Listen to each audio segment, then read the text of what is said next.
നമസ്തേ. പുത്തൻ പുലരിയിലേക്ക് എല്ലാ പ്രിയപ്പെട്ട പ്രേക്ഷകർക്കും സ്വാഗതം. എല്ലാവർക്കും ഒരു ശുഭദിനം ആശംസിക്കുന്നു. ഇന്ന് കൊല്ലവർഷം 1200 ആണ്ട്, കർക്കടകം 23, ഉത്രാടം നക്ഷത്രമാണ്. 2025 ഓഗസ്റ്റ് 8 വെള്ളിയാഴ്ച. ഇന്നത്തെ രാഹുകാലത്തിന്റെ സമയം രാവിലെ 10:30 മുതൽ 12 മണി വരെയാണ്.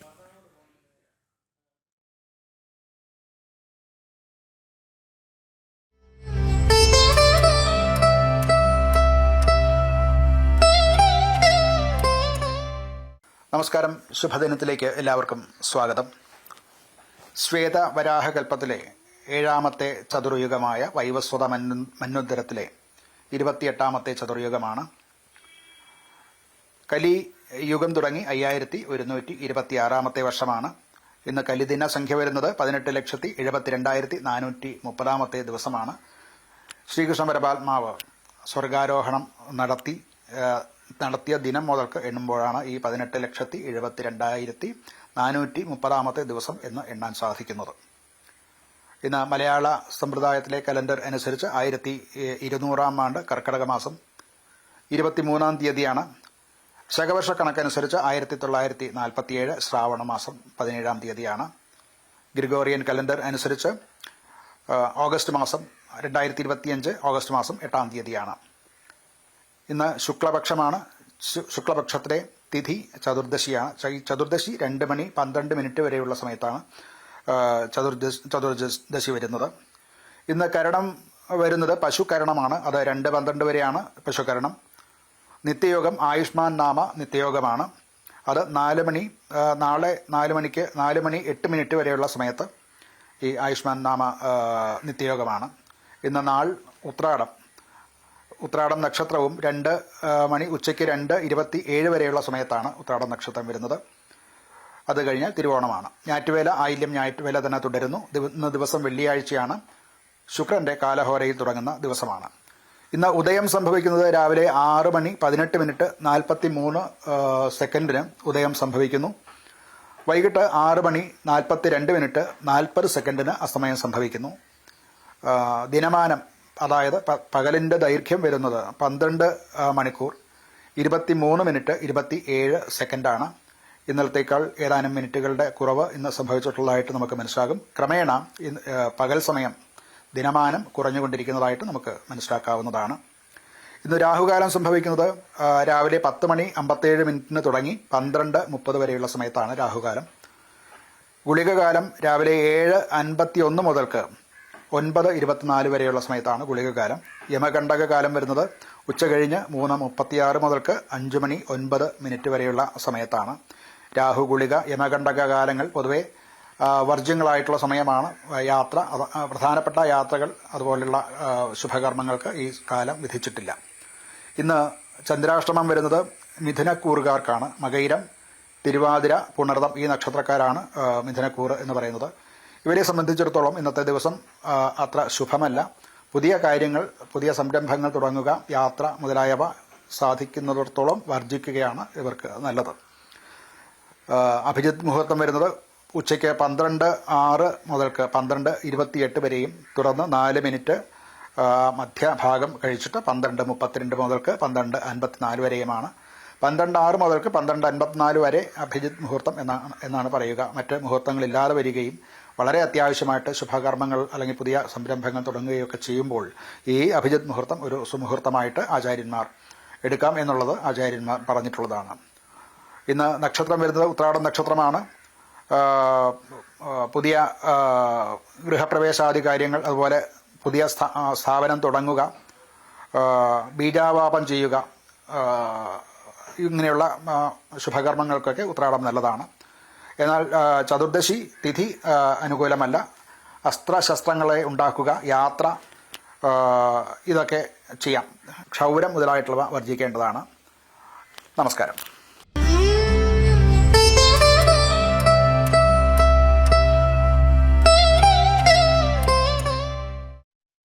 നമുക്കിനി പുത്തൻ പുലരിയിൽ തലക്കെട്ടുകൾ നോക്കാം. പ്രധാൻമന്ത്രി ഗ്രാം സഡക് യോജന നടപ്പിലാക്കുന്നതിൽ അലംഭാവം തുടർന്ന് സംസ്ഥാന സർക്കാർ. പദ്ധതി നടപ്പിലാക്കാൻ മാസങ്ങൾ മാത്രം. സംസ്ഥാന വിഹിതം അനുവദിച്ചില്ല. ജനം എക്സ്ക്ലൂസീവ്.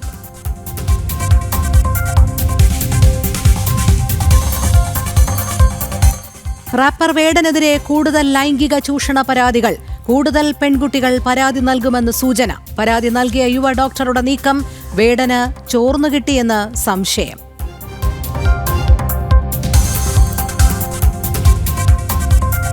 തിരുവിതാംകൂർ ദേവസ്വം പ്രസിഡന്റിനെ ചൊല്ലി CPM-ൽ തർക്കം. PS പ്രശാന്തിനെ വീണ്ടും എത്തിക്കുന്നതിൽ VN വാസവന് അതൃപ്തി. തെറ്റായ കീഴ്വഴക്കങ്ങൾ ഉണ്ടാക്കുമെന്ന് ഒരു വിഭാഗം. മുഖ്യമന്ത്രിയുടെ ആശീർവാദം പ്രശാന്തിന് അനുകൂലം.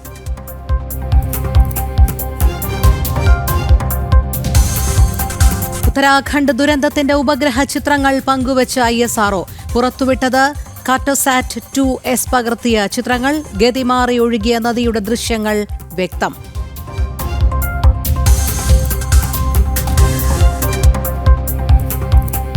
കവളപ്പാറ ദുരന്തത്തിന് 6 ആണ്ട്. ബാക്കിയായവരോട് സർക്കാർ അവഗണന തീരുന്നില്ല. ഇനിയും പൂർത്തിയാകാതെ പുനരധിവാസം.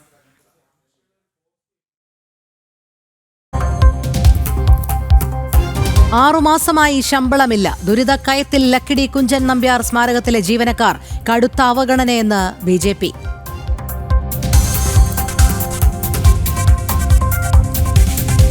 സംസ്ഥാനത്ത് മഴ തുടരും. 6 ജില്ലകളിൽ യെല്ലോ അലർട്ട്. വരും ദിവസങ്ങളിൽ മഴ ദുർബലമാകുമെന്ന് കാലാവസ്ഥാ കേന്ദ്രം.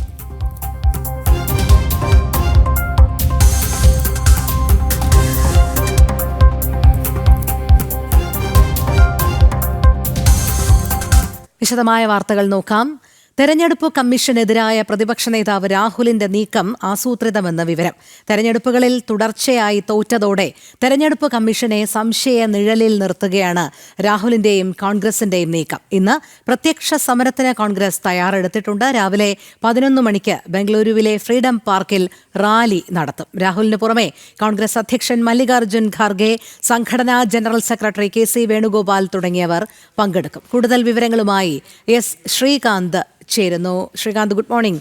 കഴിഞ്ഞ ദിവസമാണ് പ്രതിപക്ഷ നേതാവ് രാഹുൽ ഇത്തരത്തിൽ ബീഹാറിലടക്കം നടത്തുന്ന വലിയ രീതിയിലുള്ള ഈ വോട്ടർ പട്ടിക ക്രമക്കേടിനെ കുറിച്ച് പറഞ്ഞത്.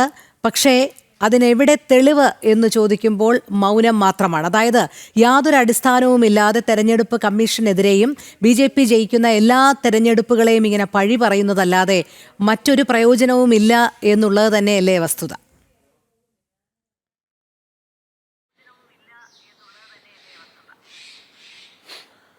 രോഹിണി, ഒരു കാര്യം മനസ്സിലാക്കേണ്ടത് ഇതിത്ര നിഷ്കളങ്കമായി കാണേണ്ട വിഷയമല്ല എന്നുള്ളതാണ് ഇപ്പോൾ പുറത്തുവരുന്ന വിവരം. കാരണം രാഹുൽ ഗാന്ധി ഈ ആരോപണം ഉന്നയിച്ചതിന് പിന്നിൽ തികഞ്ഞ ആസൂത്രണമുണ്ട് എന്ന് തന്നെയാണ് ഇപ്പോൾ BJP കേന്ദ്രങ്ങളും വിശ്വസിക്കുന്നത്.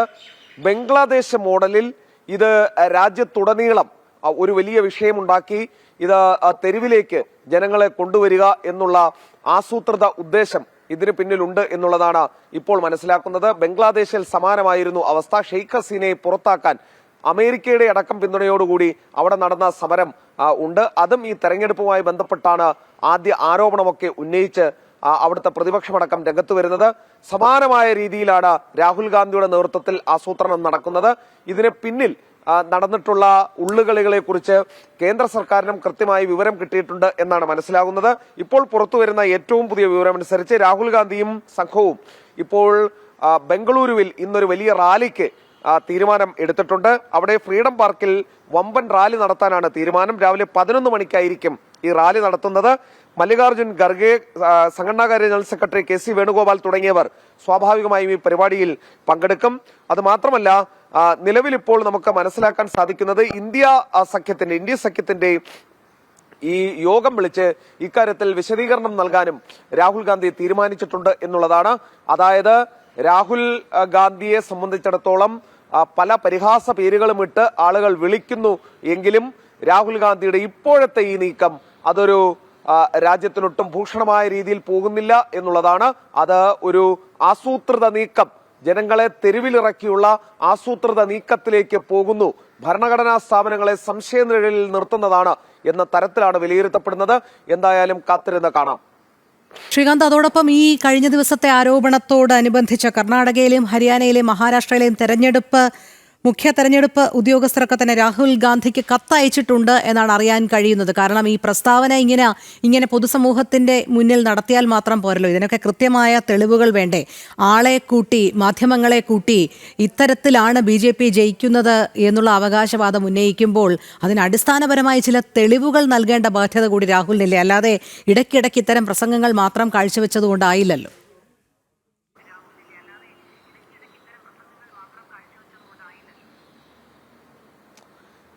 രോഹിണി, ഇതിൽ മനസ്സിലാക്കേണ്ട ഏറ്റവും പ്രധാനപ്പെട്ട കാര്യം, രാഹുൽ ഗാന്ധിയെ സംബന്ധിച്ചിടത്തോളം ഇതാദ്യമായല്ല ഇത്തരം ആരോപണങ്ങൾ നടത്തുന്നത്, ഇത്തരം പ്രസ്താവനകൾ ഇറക്കുന്നത്. പിന്നീട് മാപ്പ് പറയുകയോ വിവിധ കോടതികൾ അദ്ദേഹത്തിനെതിരെ രൂക്ഷ വിമർശനം ഉന്നയിക്കുകയോ ഒക്കെ തന്നെ ചെയ്യാറുണ്ട്. ഇതെല്ലാം തന്നെ തികഞ്ഞ ആസൂത്രണത്തിലൂടെയാണ് രാഹുൽ ഗാന്ധി നടത്താറുള്ളത്. പക്ഷേ അത് ഒന്നും ഫലം കാണാറില്ല എന്നുള്ളത് കൊണ്ടാണ് ഈ രാജ്യം ഇന്നും ഇങ്ങനെ തന്നെ നിലനിൽക്കുന്നത്. പക്ഷേ ഇത് അത്ര നിഷ്കളങ്കമായി കാണരുത് എന്നുള്ളതാണ് BJP കേന്ദ്രങ്ങൾ അടക്കം തീരുമാനിച്ചിരിക്കുന്നത്. കാരണം ഇവിടെ BJP അധികാരത്തിൽ വന്നത് തന്നെ തെരഞ്ഞെടുപ്പ് അട്ടിമറിച്ചുകൊണ്ടാണ്. തെരഞ്ഞെടുപ്പ് കമ്മീഷനെ തന്നെ സംശയനിഴലിൽ നിർത്തിയില്ല. ആദ്യം വോട്ടർ പട്ടികയായിരുന്നു, പിന്നീട് അത് വോട്ടിംഗ് മെഷീനായി.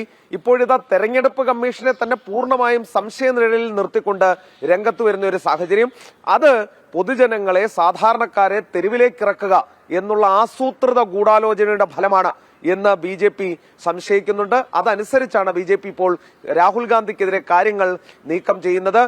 ഒരു കാര്യം മനസ്സിലാക്കേണ്ടത്, രാഹുൽ ഗാന്ധി മുൻപും ഇത്തരം ആരോപണങ്ങൾ ഉന്നയിച്ചിട്ടുണ്ടെങ്കിലും ഒരു കാര്യത്തിനും അദ്ദേഹം തെളിവുകൾ നൽകാറില്ല എന്നുള്ളത് വസ്തുതയാണ്, അതെല്ലാവർക്കും അറിയാവുന്നതുമാണ്.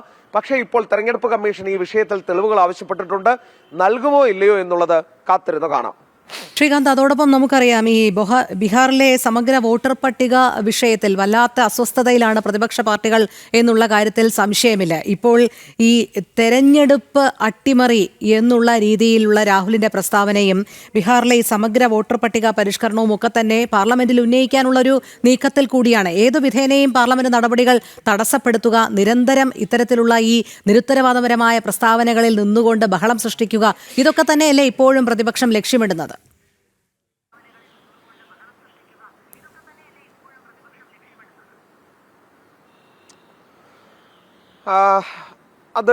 അതിൽ ഒരു ഭാഗം ശരിയാണ്. അതിനപ്പുറത്തേക്ക് ഇതിൽ കുറച്ചുകൂടി ആഴത്തിൽ ഗൃഹപാഠം ചെയ്തിട്ടുണ്ട് രാഹുൽ ഗാന്ധി എന്നുള്ളത് വേണം മനസ്സിലാക്കാൻ. നേരത്തെയൊക്കെ തന്നെ രാഹുൽ ഗാന്ധി ഒരു ആരോപണം ഉന്നയിക്കുമ്പോൾ അത് അടിച്ചിട്ടോടുക എന്നുള്ള രീതിയിലാണ് ചെയ്യുന്നത്. പക്ഷേ അത് ഒന്നോ രണ്ടോ ആരോപണങ്ങൾ ഉന്നയിച്ച് അത് അവിടെ അവസാനിക്കും. അതിനുശേഷം ആരും ഇത് ചർച്ച ചെയ്യാതെയും ആരും ഇത് എടുക്കാതെയും ആകുന്നതോടെ, ആരെങ്കിലും കൊണ്ടുപോയി ഒരു കേസ് കൊടുക്കുന്നതോടെ അതവിടെ തീരുകയാണ് പതിവ്. പക്ഷേ ഇതങ്ങനെ അല്ല. കാരണം ഇത് പാർലമെന്റിൽ മാത്രം ഉന്നയിക്കുന്നതിന് വേണ്ടിയോ ബീഹാറിലെ വോട്ടർ പട്ടികയുമായി ബന്ധപ്പെട്ട പരിഷ്കരണവുമായി ബന്ധപ്പെട്ട കാര്യങ്ങളിൽ മാത്രം ആരോപണങ്ങൾ ഉന്നയിക്കുന്നതിനോ വേണ്ടി അല്ല രാഹുൽ ഗാന്ധി ഇത് ചെയ്തിട്ടുള്ളത്. രാഹുൽ ഗാന്ധി ഈ വിഷയത്തിൽ നല്ല ഗൃഹപാഠം ചെയ്തിട്ടുണ്ട് എന്നുള്ളതാണ് വസ്തുത. രാഹുൽ ഗാന്ധിക്ക് വേണ്ടി ഇതിന് കുറെ അധികം ആളുകൾ മിനക്കെട്ടിട്ടുണ്ട് എന്നുള്ള കാര്യം സ്പഷ്ടമാണ് ഇന്നലത്തെ വാർത്താ സമ്മേളനത്തിലൂടെ. രണ്ടാമത്തെ കാര്യം, രാഹുൽ ഗാന്ധി ഈ ആരോപണം കൊണ്ട് ഇത് നിർത്താൻ പോകുന്നില്ല. നേരെ മറിച്ച് ഇത് മറ്റൊരു ഘട്ടത്തിലേക്ക് കൊണ്ടുപോകാനാണ് കോൺഗ്രസിന്റെയും രാഹുൽ ഗാന്ധിയുടെയും ആസൂത്രണം, ഗൂഢാലോചന എന്ന് മനസ്സിലാക്കാൻ കഴിയുന്നത് ഫ്രീഡം പാർക്കിലെ ഇന്നത്തെ റാലിയോടാണ്. ഇതൊരു സാമ്പിൾ വെടിക്കെട്ടാണ്. ഇത് രാജ്യമാസകലം ഇത്തരത്തിൽ അസ്വസ്ഥതയുണ്ടാക്കും വിധം, രാജ്യത്തിന്റെ നിലനിൽപ്പ് തന്നെ അപകടത്തിലാക്കും വിധം ഇത് വലിയൊരു വിപുലമായൊരു മുന്നേറ്റമാക്കി മാറ്റാൻ കഴിയുമോ എന്നൊരു പരീക്ഷണമാണ് രാഹുൽ ഗാന്ധി നടത്തുന്നത്. കാരണം ജയിച്ചു കയറി വരിക എന്നുള്ളത് രാഹുൽ ഗാന്ധിയെ സംബന്ധിച്ചിടത്തോളം ഏറെക്കുറെ ആ മോഹം അസ്തമിച്ചിരിക്കുന്നു. സ്വാഭാവികമായും ഇനി വളഞ്ഞ വഴി തന്നെയാണ് രാഹുൽ ഗാന്ധി ശ്രമിക്കാൻ പോകുന്നത്. ഒരു കാര്യം ഉറപ്പിക്കണം, ഒറ്റയ്ക്കല്ല രാഹുൽ ഗാന്ധി. ഇന്ത്യ സഖ്യത്തിലെ പല ആളുകൾക്കും ഈ നീക്കത്തെക്കുറിച്ച് യാതൊരു ധാരണയുമില്ല. ഇത് രാഹുൽ ഗാന്ധിയുടെ നമ്മളാരും അറിയാത്ത അദ്ദേഹത്തിൻ്റെതായ ആ സംഘം ഇതിന് പിന്നിൽ കൃത്യമായി പ്രവർത്തിക്കുന്നുണ്ട്. അവർ കൃത്യമായി ആസൂത്രണം ചെയ്തിട്ടുണ്ട്. ഒരു കാര്യം മനസ്സിലാക്കേണ്ടത്, അവർ ജയിച്ച ജാർഖണ്ഡ്, അതോടൊപ്പം തന്നെ ജമ്മു കശ്മീർ ഉൾപ്പെടെയുള്ള സ്ഥലങ്ങൾ, തെലങ്കാന അടക്കമുള്ള സ്ഥലങ്ങളിലെ വോട്ടർ പട്ടിക വളരെ മികച്ചതാണ്. അതോടൊപ്പം തന്നെ വോട്ടിംഗ് മെഷീൻ വളരെ മികച്ചതാണ്. അവിടുത്തെ തെരഞ്ഞെടുപ്പ് കമ്മീഷനും വളരെ മികച്ചതാണ്. ഈ ഒരു നിലപാടാണ് രാഹുൽ ഗാന്ധി സ്വീകരിക്കുന്നത്. വീണ്ടും വീണ്ടും ആവർത്തിച്ചു പറയുന്നത്, ഇതുവരെ നടത്തിയ ആരോപണങ്ങൾ പോലെ അല്ല രാഹുൽ ഗാന്ധിയുടെ ഇത്തവണത്തെ നീക്കം. രാഹുൽ ഗാന്ധി വളരെ നന്നായി ഗൃഹപാഠം ചെയ്തിരിക്കുന്നു. രാഹുൽ ഗാന്ധി ഇതിന്റെ പല ഘട്ടങ്ങൾ ഇതിനോടകം തന്നെ ആസൂത്രണം ചെയ്തിരിക്കുന്നു. രാജ്യം ഒരു മോശം അവസ്ഥയിലേക്ക് പോയാലും അത്ഭുതപ്പെടേണ്ടതില്ല എന്നുള്ളതാണ് രാഹുൽ ഗാന്ധിയുടെ ഇപ്പോഴത്തെ ഈ ശ്രമങ്ങൾ കണ്ടാൽ മനസ്സിലാകുന്നത്.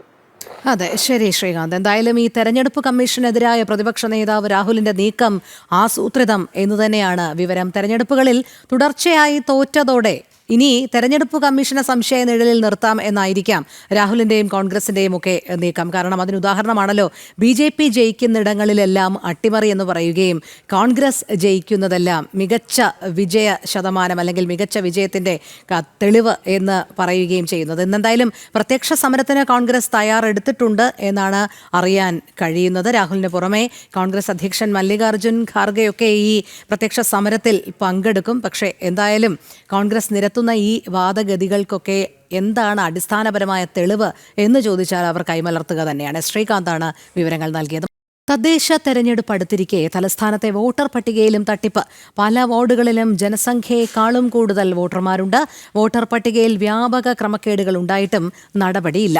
തെരഞ്ഞെടുപ്പ് കമ്മീഷനിൽ പരാതിയുമായി BJP രംഗത്തെത്തി. പ്രജിത് മോഹനൻ ചേരുന്നു. പ്രജിത്ത്, തദ്ദേശ തെരഞ്ഞെടുപ്പ് അടുത്തിരിക്കെ തലസ്ഥാനത്തെ വോട്ടർ പട്ടികയിൽ വ്യാപക ക്രമക്കേടാണ് കണ്ടെത്തിയിരിക്കുന്നത്. ഇത് കണക്കുകൾ സഹിതമാണ് BJP പുറത്തു കൊണ്ടുവരുന്നത്. തെരഞ്ഞെടുപ്പ് കമ്മീഷന് പരാതിയും നൽകിയിട്ടുണ്ട് എന്ന് പറയുന്നു. എന്തായാലും ഇതിന്മേലൊരു തുടർ നടപടി നമുക്ക് എങ്ങനെ പ്രതീക്ഷിക്കാം?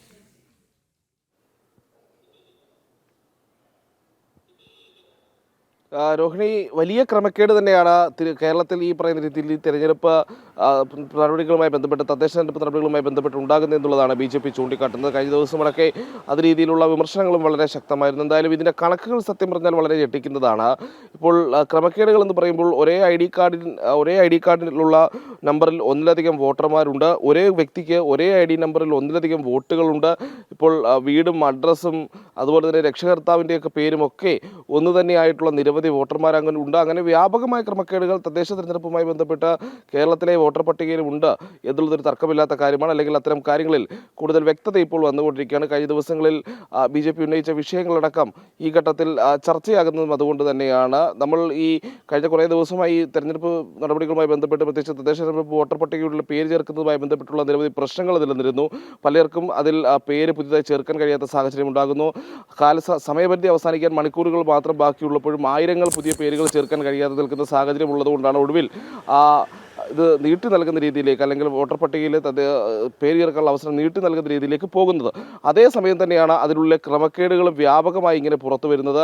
അത് ഇപ്പോൾ കേരളത്തിൽ അത് കണക്കെടുക്കുമ്പോൾ അതിൻ്റെ ലക്ഷത്തോളം വരുന്നു എന്നുള്ളതാണ് ഏറ്റവും പുതിയതായി മനസ്സിലാക്കുന്ന കാര്യം. അവിടെയും തിരുവനന്തപുരം കോർപ്പറേഷൻ പോലെയുള്ള പ്രദേശങ്ങളിൽ വ്യാപകമായ രീതിയിൽ ഈ ക്രമക്കേടുകൾ അല്ലെങ്കിൽ ഈ പോരായ്മകൾ കണ്ടെത്തിയിട്ടുണ്ട് എന്നുള്ളതാണ് ഏറ്റവും ഞെട്ടിക്കുന്നത്. തിരുവനന്തപുരത്തേക്ക് ഒരു കണക്കിലേക്ക് നമ്മൾ വരികയാണെങ്കിൽ തിരുവനന്തപുരം കോർപ്പറേഷനിൽ മാത്രം 7316 ഇരട്ട വോട്ടുകൾ ഉണ്ടെന്നുള്ളതാണ് ആരോപണം. അതോടൊപ്പം ഈ സംസ്ഥാനത്താകെ ഏതാണ്ട് 2,77,073 വോട്ടർമാർ ഇത്തരത്തിലുണ്ട് എന്നുള്ളതും ഈ രീതിയിൽ ആരോപണമായി ഉന്നയിക്കപ്പെടുന്നുണ്ട്. തിരുവനന്തപുരം നെടുങ്കാട് വാർഡിലെ ജനസംഖ്യ എന്ന് പറയുന്നത് 8,307 പേരാണ്. എന്നാൽ വോട്ടർമാരുടെ എണ്ണം 8,411. ഇതാണ് നമ്മൾ നേരത്തെ ചൂണ്ടിക്കാട്ടിയ ജനസംഖ്യയെക്കാളും കൂടുതൽ വോട്ടർമാരുള്ള ചില വാർഡുകൾ തിരുവനന്തപുരത്തുണ്ട് എന്നുള്ളത്. ഇത് തിരുവനന്തപുരത്ത് മാത്രം ഒരു സാഹചര്യമല്ല. ഇപ്പോൾ നമ്മൾ മറ്റ് ജില്ലകളിലോ അല്ലെങ്കിൽ മറ്റ് തദ്ദേശ തെരഞ്ഞെടുപ്പ് നടക്കുന്ന മറ്റ് മേഖലകളിലും ഈ സമാനമായ സാഹചര്യം നിലനിൽക്കുന്നുണ്ട് എന്നുള്ളൊരു യാഥാർത്ഥ്യമാണ്. ഇനി തിരുവനന്തപുരത്തെ മറ്റ് വാർഡുകളിലെ കണക്കുകളിലേക്ക് കൂടി നമുക്കൊന്ന് പോകാൻ കഴിയും.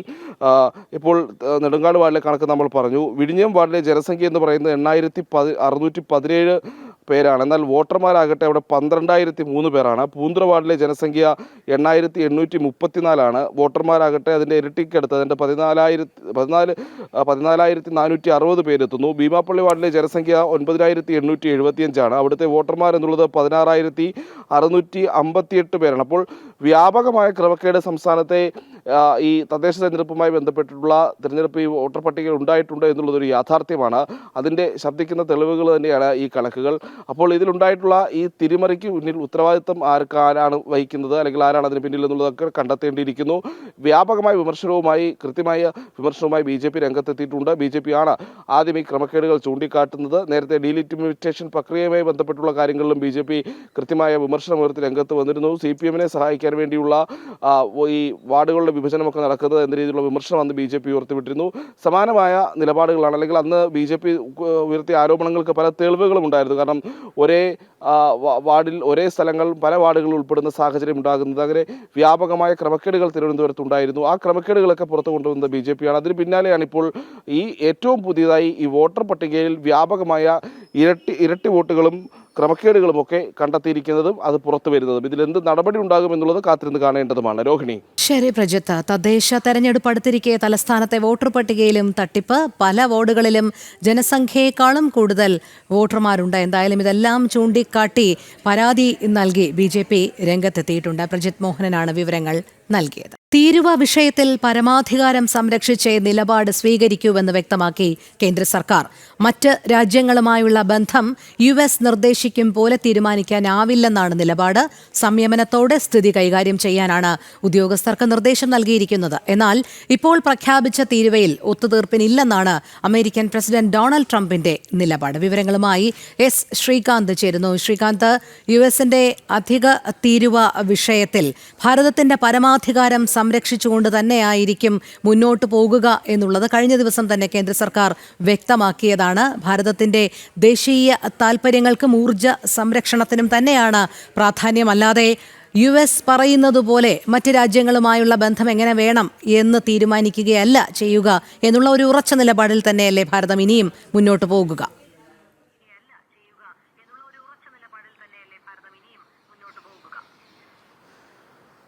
രോഹിണി, തീരുവ വിഷയത്തിൽ ഇന്ത്യയുടെ നിലപാടുണ്ട് എന്നുള്ളതാണ് നിലവിലിപ്പോൾ അമേരിക്കയ്ക്ക് പ്രധാനമന്ത്രി നരേന്ദ്രമോദി അടക്കം നൽകിയിരിക്കുന്ന നിലപാട്.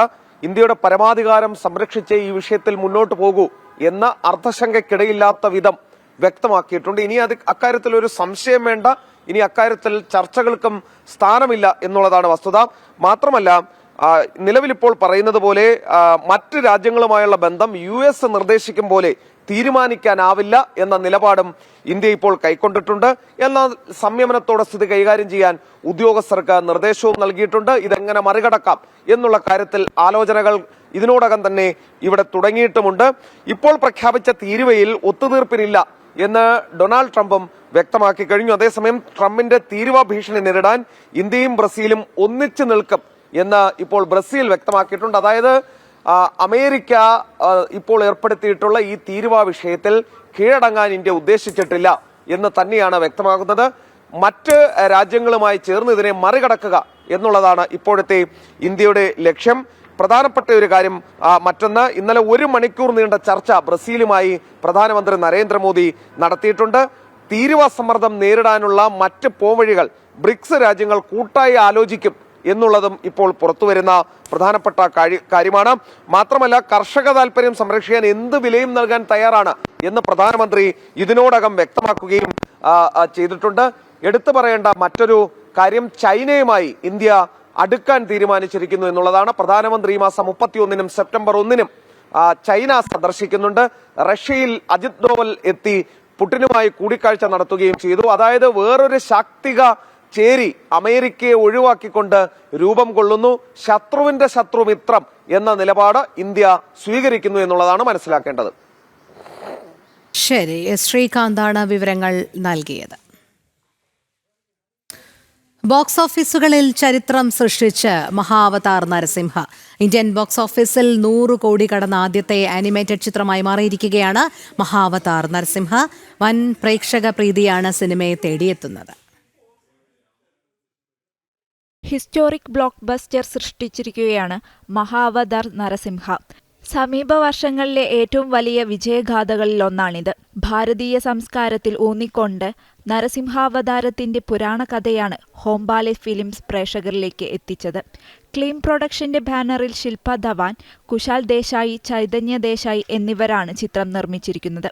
അശ്വിൻ കുമാറാണ് ചിത്രത്തിന്റെ സംവിധാനം. क्या वर मांगना चाहते हो? सब कुछ।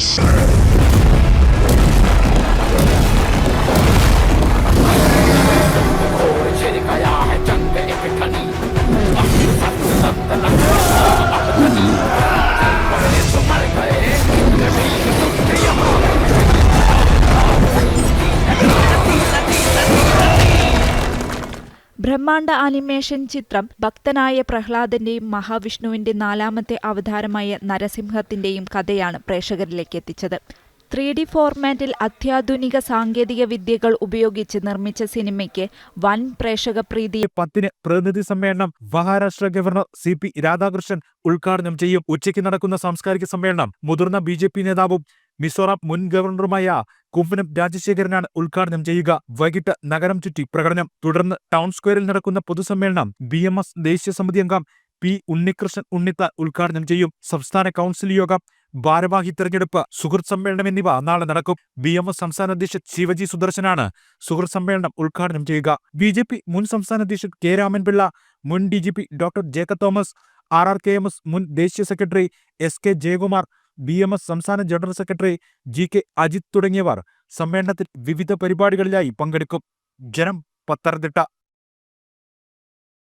ഓണം പടിവാതിൽക്കലെത്തി. MyG Onam, mass Onam season 3യുമെത്തി.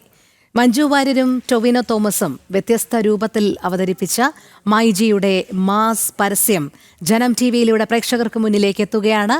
കണ്ട് മനം കുളിർന്ന് മൈജിയെ ചേർത്തുപിടിക്കും.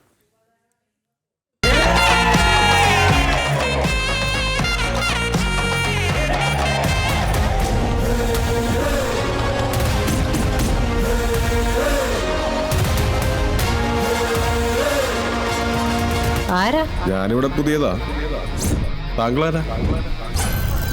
கொஞ்சம் கீழேப்பா. டிஸ்கவுண்டுகளும் ஆஃபர்களும் ഗ്രേറ്റസ്റ്റ് ഓഫ് ഓൾ ടൈം. കൊഞ്ചം മേലെപ്പാ. ഒന്നിച്ചു നിന്നാൽ ഓണം കളറാക്കാം, ഡബിൾ മാസാക്കാം. ഇതിലും വലുത് ഇതുവരെ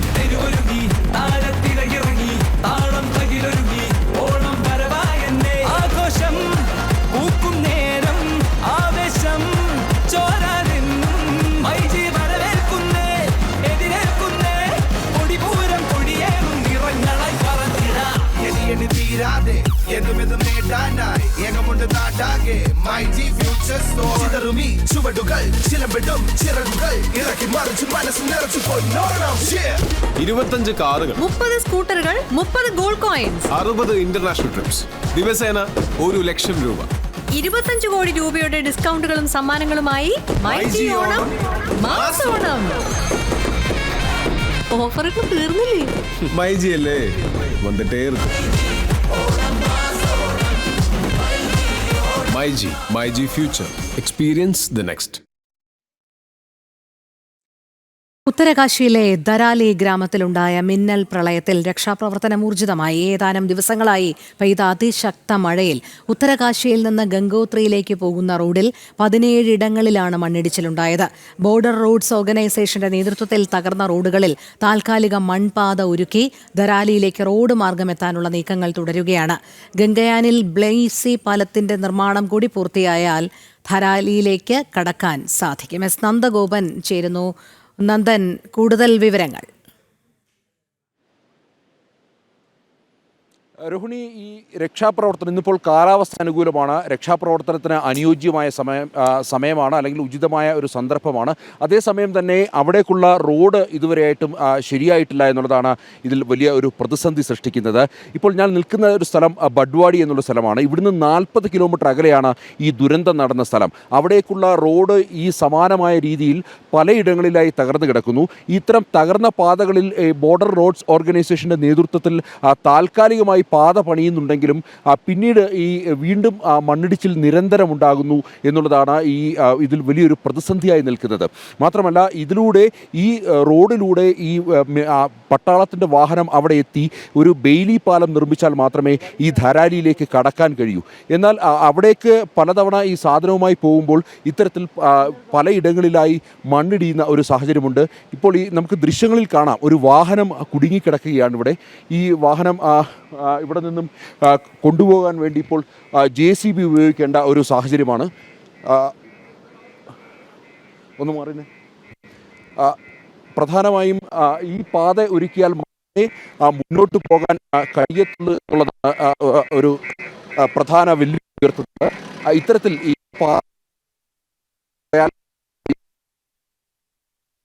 ശരി നന്ദൻ, എന്തായാലും അവിടെ ആ രക്ഷാപ്രവർത്തനം ഊർജിതമാകുന്നുണ്ട് എന്നുള്ളത് തന്നെയാണ്. ചില പ്രതിസന്ധികളും നേരിടുന്നുണ്ട്.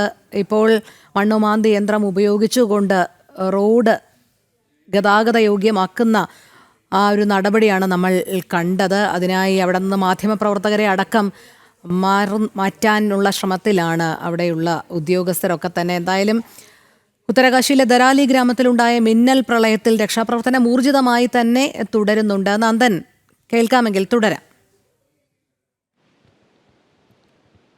രോഹിണി, ഞാൻ നേരത്തെ സൂചിപ്പിച്ച പോലെ തന്നെ ഈ നിരന്തരമുണ്ടാകുന്ന മണ്ണിടിച്ചിലാണ് ഈ സാഹചര്യങ്ങൾ, അതായത് രക്ഷാദൗത്യത്തിന് തിരിച്ചടിയാകുന്നത്. ഇപ്പോൾ നിലവിൽ ആകാശമാർഗം മാത്രമാണ് രക്ഷാപ്രവർത്തനം സാധ്യമായിട്ടുള്ളത്. കാലാവസ്ഥ അനുകൂലമായതിനാൽ തന്നെ കരസേനയുടെയും ഒപ്പം തന്നെ ഉത്തരാഖണ്ഡ് സർക്കാരിൻ്റെയും ഹെലികോപ്റ്റർ വഴി ഈ ആൾക്കാർ കുടുങ്ങിക്കിടക്കുന്ന ആൾക്കാരെ സുരക്ഷിത സ്ഥാനങ്ങളിലേക്ക് മാറ്റുന്ന നടപടികൾ പുരോഗമിക്കുകയാണ്. ഗംഗോത്രിയിൽ ഏതാണ്ട് 300-ലധികം ആൾക്കാർ കുടുങ്ങിക്കിടപ്പുണ്ട്. അതിൽ മലയാളികളടക്കം ഉൾപ്പെടുന്നുണ്ട്. അവർ സുരക്ഷിതരാണ്. അവരെ പക്ഷേ അവിടെ നിന്നും എയർലിഫ്റ്റ് ചെയ്യുകയല്ലാതെ മറ്റിപ്പോൾ പോംവഴികളൊന്നും തന്നെയില്ല.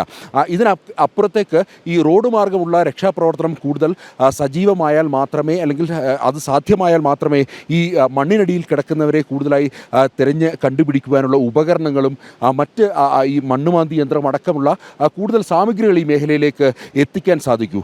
എങ്കിൽ മാത്രമേ രക്ഷാദൗത്യം ഒരു പൂർണ്ണ തോതിൽ ഉണ്ടാകൂ എന്ന് പറയാൻ സാധിക്കൂ.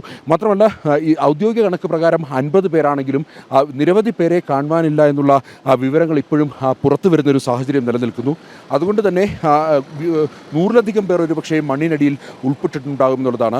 ഇവരെ തിരഞ്ഞ് കണ്ടുപിടിക്കുവാൻ വേണ്ടി NDRFിൻ്റെയിൽ കൃത്യമായ ഉപകരണങ്ങൾ, ഡോപ്ലർ സ്കാനിംഗ് അടക്കമുള്ള ഉപകരണങ്ങളുണ്ട്. എന്നാൽ ആ ഉപകരണങ്ങൾ റോഡ് മാർഗം അവിടെ എത്തിക്കുക വലിയ വെല്ലുവിളിയാണ്. ഇത്തരത്തിൽ പാത നിരന്തരം ഒരുക്കി മുന്നോട്ട് പോയാൽ മാത്രമേ ഈ സമാനമായ രീതിയിൽ ഇനിയും മുന്നോട്ട് ഏതാണ്ട് 5 ഇടങ്ങളിൽ മണ്ണിടിഞ്ഞ് കിടക്കുന്നു. അതിനൊക്കെ അപ്പുറത്തേക്ക് ഒരു പാലം പൂർണ്ണമായും തകർന്നു കിടക്കുന്നു. ഈ മണ്ണിടിഞ്ഞ സ്ഥലങ്ങളിൽ താൽക്കാലിക പാത ഒരുക്കി മുന്നോട്ട് പോയി BRO ബോർഡർ ഓർഗനൈസേഷൻ്റെ നേതൃത്വത്തിൽ ആ പാലം പണിതാൽ മാത്രമേ മുന്നോട്ട് റോഡ് മാർഗം പോകാൻ സാധിക്കുകയുള്ളൂ എന്നുള്ളതാണ് യാഥാർത്ഥ്യം. അതാണ് ഇവിടെ വലിയ തിരിച്ചടിയായി നിൽക്കുന്നത്. അതായത് നന്ദൻ പറഞ്ഞതുപോലെ ഈ തുടർച്ചയായി ഉണ്ടാകുന്ന മണ്ണിടിച്ചിലും ഗതാഗത യോഗ്യമല്ലാതായി തീരുന്ന റോഡുകളുമാണല്ലേ ഇതിന് പ്രധാന വെല്ലുവിളി സൃഷ്ടിക്കുന്നത്. ഒരുപക്ഷെ ബെയിലി പാലത്തിന്റെ നിർമ്മാണം കൂടി പൂർത്തിയായാൽ ഇതിന്റെ ഈ രക്ഷാപ്രവർത്തനത്തിന്റെ ഗതി ഒന്ന് മാറുകയില്ലേ? അല്പം കൂടി വേഗത്തിലാക്കാൻ സാധിക്കുകയില്ലേ? തീർച്ചയായിട്ടും. ഈ രോഹിണി, നമുക്ക് ദൃശ്യങ്ങളിൽ കാണാം ഈ ഒരു മല അതിങ്ങനെ ഇടിഞ്ഞുകൊണ്ടേ ഇരിക്കുകയാണ്. ഏതു സമയവും അവിടുന്ന് പാറക്കല്ലുകളും മണ്ണും താഴേക്ക് വന്ന് പതിക്കാം. ഈ ഇപ്പോൾ താൽക്കാലികമായി ഒരുക്കിയിരിക്കുന്ന ഈ പാത ഇത് പൂർണ്ണമായും അടയാനുള്ള സാധ്യതയുണ്ട്. അതുകൊണ്ട് തന്നെ ഈ മേഖലയിൽ സ്ഥിരമായി ഒരു JCB ഇങ്ങനെ നിർത്തിയിരിക്കുകയാണ്. എന്തെങ്കിലും ആവശ്യമുണ്ടെങ്കിൽ അത്യാവശ്യ ഘട്ടത്തിൽ ഈ മണ്ണ് മാറ്റുവാനും അതേപോലെ തന്നെ പല വാഹനങ്ങൾ ഇവിടെ കുടുങ്ങുന്ന സാഹചര്യമുണ്ട്. ഈ മൺപാത എന്നുള്ളത് ഇത് മുമ്പുണ്ടായിരുന്ന പ്രധാന പാതയായിരുന്നു, റോഡായിരുന്നു, ടാർ റോഡായിരുന്നു. ഇതിപ്പോൾ താൽക്കാലികമായി BROയുടെ നേതൃത്വത്തിൽ മണ്ണിട്ട് നികത്തി താൽക്കാലിക പാത മാത്രമാണ് ഇപ്പോൾ ഒരുക്കിയിരിക്കുന്നത്. ആ പാതയും കഴിഞ്ഞ ദിവസങ്ങളിലൊക്കെ തന്നെ ഈ ബെയിലി പാലം നിർമ്മിക്കുവാൻ വേണ്ടി സൈന്യത്തിൻ്റെ വലിയ വാഹനങ്ങൾ ഇതുവഴി കടന്നുപോയപ്പോൾ ഈ താൽക്കാലിക പാത കൂടുതൽ ഇടിയുന്ന ഒരു സാഹചര്യമാണ് ഉണ്ടായിരിക്കുന്നത്. മണ്ണിട്ട് നികത്തിയ ഭാഗം കൂടി കൂടുതലായി ഇടിഞ്ഞുകൊണ്ടിരിക്കുന്നു. അതുകൊണ്ട് തന്നെ ചെറിയ വാഹനങ്ങൾക്കൊക്കെ ഇതുവഴി കടന്നു പോകാനും ബുദ്ധിമുട്ടാണ്. വലിയ വാഹനങ്ങൾ മാത്രമായിരിക്കും, അല്ലെങ്കിൽ 4 വീൽ വാഹനങ്ങൾ മാത്രമായിരിക്കും ഇതുവഴി അപ്പുറത്തേക്ക് കടത്തിവിടാൻ സാധിക്കുക. ഇങ്ങനെ ഈ രക്ഷാപ്രവർത്തനത്തിന് കനത്ത വെല്ലുവിളി ഈ റോഡ് നിർമ്മാണം അല്ലെങ്കിൽ ഈ മണ്ണിടിച്ചിൽ മൂലം ഈ വഴി തടസ്സപ്പെടുന്നതാണ്.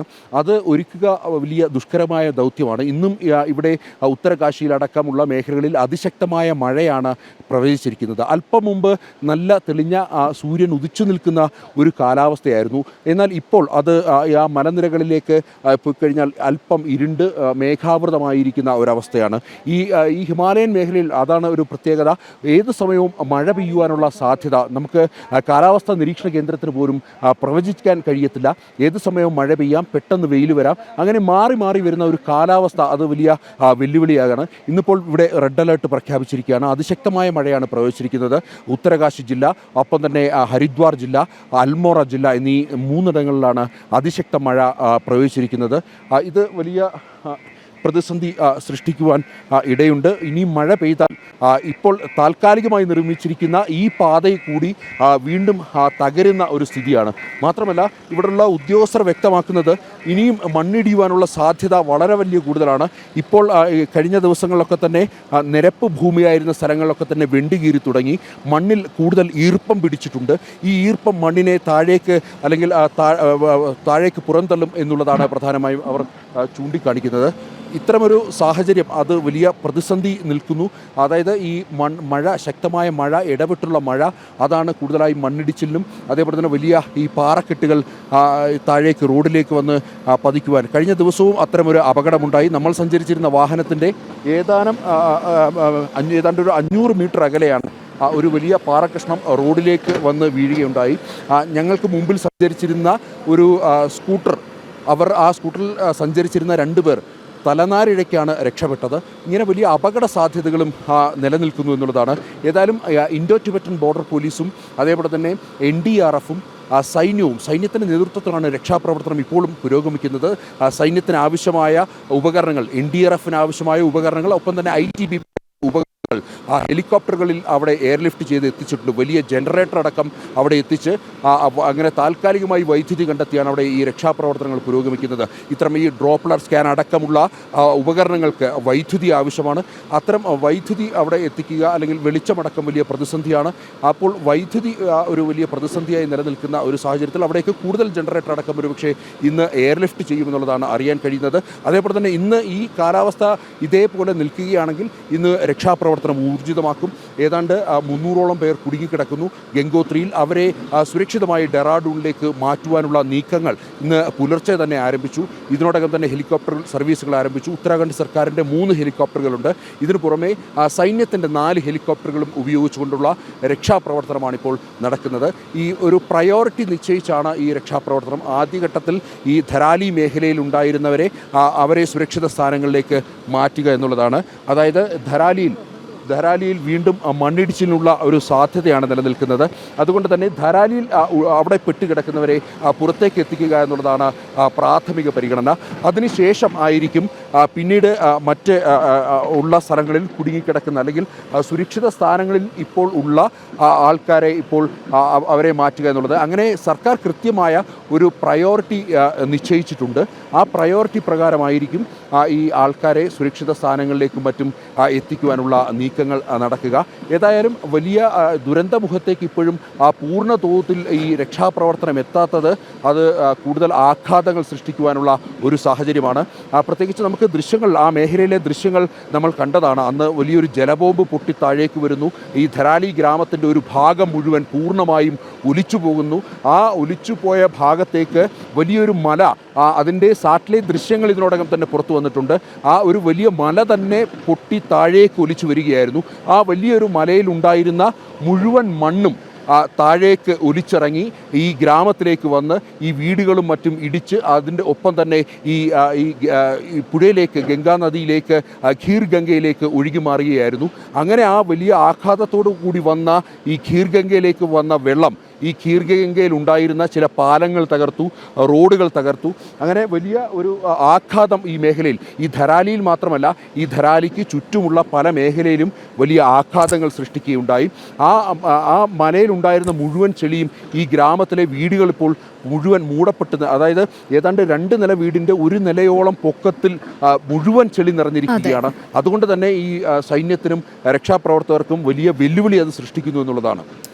ശരി നന്ദൻ, എന്തായാലും ഇടയ്ക്കിടെ ഉണ്ടാകുന്ന മണ്ണിടിച്ചിലും പ്രവചനാതീതമായ കാലാവസ്ഥയും തന്നെയാണ് ഈ ദുരന്ത മുഖത്ത് ഇപ്പോഴും വെല്ലുവിളി സൃഷ്ടിച്ചുകൊണ്ടിരിക്കുന്നത്. ഉത്തരകാശിയിൽ നിന്നും ഞങ്ങളുടെ പ്രതിനിധി S. നന്ദഗോപനാണ് തത്സമയ വിവരങ്ങൾ നൽകിക്കൊണ്ടിരുന്നത്. തിരികെ എത്താം ഇടവേളയ്ക്ക് ശേഷം.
ഉത്തരാഖണ്ഡിലെ ധരാലി ദുരന്തത്തിന്റെ ഉപഗ്രഹ ചിത്രങ്ങൾ പങ്കുവച്ച് ISRO. ദുരന്തത്തിന് മുൻപും ദുരന്തത്തിന് ശേഷവും കാർട്ടോസാറ്റ് 2S പകർത്തിയ ചിത്രങ്ങളാണ് ISRO പങ്കുവച്ചത്. ദുരന്തത്തിന് മുൻപും ശേഷവുമുള്ള ഉപഗ്രഹ ചിത്രങ്ങളാണ് ISRO ഇത്തരത്തിൽ പുറത്തുവിട്ടിരിക്കുന്നത്. ദുരന്തത്തിന്റെ വ്യാപ്തി വ്യക്തമാക്കുന്ന ചിത്രങ്ങളാണ് ഇവ. ഗതിമാറി ഒഴുകിയ നദിയുടെ ദൃശ്യങ്ങളും വ്യക്തമാണ്. ഐസൺ ജോസ് ചേരുന്നു. ഐസൺ, അങ്ങേയറ്റം ഭീതിതമായ ദൃശ്യങ്ങളാണ് ധരാലി ദുരന്തത്തിന്റെ ഉപഗ്രഹ ചിത്രങ്ങളിൽ നിന്ന് വ്യക്തമാകുന്നത് അല്ലേ? ഏത് രീതിയിലാണ് നദി മാറി ഒഴുകുന്നത് എന്നുള്ളത് ഉപഗ്രഹ ചിത്രങ്ങളിൽ നിന്ന് വ്യക്തമാകുകയല്ലേ? തീർച്ചയായും രോഹിണി, ഈ ഉപഗ്രഹ ചിത്രങ്ങൾ 2 ഉപഗ്രഹ ചിത്രങ്ങളുടെ താരതമ്യം സാധാരണഗതിയിൽ ഇത്തരത്തിലുള്ള ഭൂകമ്പങ്ങളും അതുപോലെ തന്നെ മണ്ണിടിച്ചിലും ഉണ്ടാകുമ്പോൾ പരിശോധിക്കപ്പെടുക അതിന് മുൻപുള്ള അതേ പ്രദേശത്തിന്റെ ദൃശ്യങ്ങളും അതിനുശേഷമുള്ള ദൃശ്യങ്ങളുമായിരിക്കും. നേരത്തെ നമ്മൾ കണ്ടതുപോലെ ഈ ദൃശ്യങ്ങളിൽ കാണുന്നത് പോലെ 13/6 അതായത് ജൂൺ മാസം 13-ാം തീയതി എടുത്ത കാർട്ടോസാറ്റ് 2S എടുത്ത ചിത്രവും അതിനുശേഷം ഈ ദുരന്തമുണ്ടായതിനു ശേഷം 7-ാം തീയതി എടുത്ത ചിത്രവുമാണ് ഇപ്പോൾ ISRO പുറത്തുവിട്ടിരിക്കുന്നത്. ഈ ചിത്രങ്ങളിൽ നിന്ന് തന്നെ നമുക്ക് വ്യക്തമായി കാണാൻ സാധിക്കുന്നുണ്ട്. അതായത് ഒരു കുന്നിൻ പ്രദേശം മുഴുവൻ, ഒരു ചെറിയ കുന്നിന്റെ പ്രദേശം മുഴുവനുമുള്ള വീടുകൾ പൂർണ്ണമായും ഒലിച്ചു പോവുകയോ മണ്ണിനടിയിലാവുകയോ ചെയ്തിട്ടുണ്ട്. അത്തരത്തിൽ ആ വലിയ തോതിൽ മണ്ണിടിഞ്ഞ് വന്നതിനെ തുടർന്ന് ഈ ഖേർ നദിയുടെ ഗതി തന്നെ മാറി ഒഴുകുകയായിരുന്നു. നമുക്കറിയാവുന്നതാണ്, മണ്ണിടിഞ്ഞ് വഴി ബ്ലോക്ക് ആകുമ്പോൾ അല്ലെങ്കിൽ പുഴയുടെ ഒഴുകുന്ന വഴി തടഞ്ഞു പോകുമ്പോൾ സ്വാഭാവികമായും മറ്റൊരു വഴിയിലൂടെ പുഴ ഒഴുകുന്ന ഒരു സാഹചര്യം ഉണ്ടാകും. അത്തരത്തിൽ പുഴ ഗതിമാറി ഒഴുകുന്ന ദൃശ്യങ്ങൾ നമുക്ക് കാണാൻ സാധിക്കുന്നുണ്ട്. മാത്രമല്ല, ഈ ദൃശ്യങ്ങളിൽ കാണുന്നത് പോലെ വെജിറ്റേറ്റഡ് ആയിരുന്ന ഒരു പ്രദേശം മുഴുവൻ തകർന്നടിഞ്ഞ് വീണിരിക്കുന്ന ഒരു ദൃശ്യങ്ങളും വളരെ കൃത്യമായി നമുക്ക് കാണാൻ സാധിക്കുന്നുണ്ട്. നേരത്തെ സൂചിപ്പിച്ചതുപോലെ ഈ ഭൗമനിരീക്ഷണ ഉപഗ്രഹം 13-ാം തീയതി ജൂൺ 13-ാം തീയതി പ്രദേശത്തുകൂടെ കടന്നുപോയപ്പോൾ എടുത്ത ചിത്രങ്ങളും അതിനുശേഷം ഈ 7-ാം തീയതി കടന്നു പോകുമ്പോഴുള്ള ചിത്രങ്ങളുമാണ്. ഭയാനകമായ വ്യതിയാനമാണ് ഇതിൽ നിന്നും മനസ്സിലാക്കാൻ സാധിക്കുന്നത്. വൻതോതിൽ ഭൂമി ഇടിഞ്ഞു നീങ്ങിയിട്ടുണ്ട് എന്നാണ് മനസ്സിലാക്കാൻ സാധിക്കുന്നത്. അതിന്റെ കൃത്യമായ കണക്കുകൾ ഏതാണ്ടൊക്കെ ISROയുടെ നിരീക്ഷണത്തിലുണ്ട്. കുറെ കൂടി കൃത്യമായ കണക്കുകൾ ഇനിയും പുറത്തു വരുമെന്നാണ് അറിയാൻ സാധിക്കുന്നത്. അങ്ങനെയെങ്കിൽ ഭൂമിയുടെ അടിസ്ഥാന സ്വഭാവത്തിൽ ഏതൊക്കെ മേഖലയിലാണ് മാറ്റം വന്നിരിക്കുന്നത്, അത്തരത്തിൽ മാറ്റം വന്നിരിക്കുന്ന പ്രദേശങ്ങളെല്ലാം തന്നെ കണ്ടെത്താൻ സാധിക്കുകയും സുരക്ഷിതമായി തന്നെ ഈ രക്ഷാപ്രവർത്തകർക്ക് പ്രദേശങ്ങളിലേക്ക് എത്താനുള്ള സാധ്യത ഒരുങ്ങുകയും ചെയ്യും. ജിയോളജിക്കൽ സർവേ പോലുള്ള സംവിധാനങ്ങൾക്ക് കൃത്യമായി പഠനങ്ങൾ നടത്താനുള്ള സാധ്യത കൂടി ഒരുക്കുന്നതാണ് ഈ ഉപഗ്രഹ ചിത്രങ്ങൾ. പ്രാഥമികമായി അടിയന്തര ആവശ്യങ്ങൾക്ക് പ്രയോജനപ്പെടുത്തേണ്ട ദുരന്ത നിവാരണത്തിന്റെ പ്രവർത്തനങ്ങളെ കൃത്യമായി കൈകാര്യം ചെയ്യുന്നതിനും അതിനെ മുന്നറിയിപ്പ് നൽകുന്നതിനും ഈ ദുരന്തത്തിന്റെ ചിത്രങ്ങൾ പ്രയോജനപ്പെടുമെന്നാണ് മനസ്സിലാക്കാൻ സാധിക്കുന്നത്. രോഹിണി. ശരി, ഐസൺ ജോസാണ് വിവരങ്ങൾ നൽകിയത്. കണ്ണിന് പരിക്കേറ്റ പാലക്കാട്ടെ കൊമ്പൻ PT5 ചികിത്സാ ദൗത്യം ഇന്ന് തുടങ്ങും. വെറ്ററിനറി സർജൻ ഡോക്ടർ അരുൺ സഖറിയയുടെ നേതൃത്വത്തിൽ രാവിലെ ദൗത്യം തുടങ്ങും. മയക്കുവെടി വെച്ച് ചികിത്സ നൽകിയ ശേഷം ഉൾക്കാട്ടിലേക്ക് തുരത്തലാണ് ദൗത്യം. അരുൺ ആലത്തൂർ ചേരുന്നു. അരുൺ, ഏത് രീതിയിലായിരിക്കും ഇപ്പോൾ നിലവിൽ കണ്ണിന് പരിക്കേറ്റ പാലക്കാട്ടെ കൊമ്പൻ PT5 ചികിത്സാ ദൗത്യം ആരംഭിക്കുക?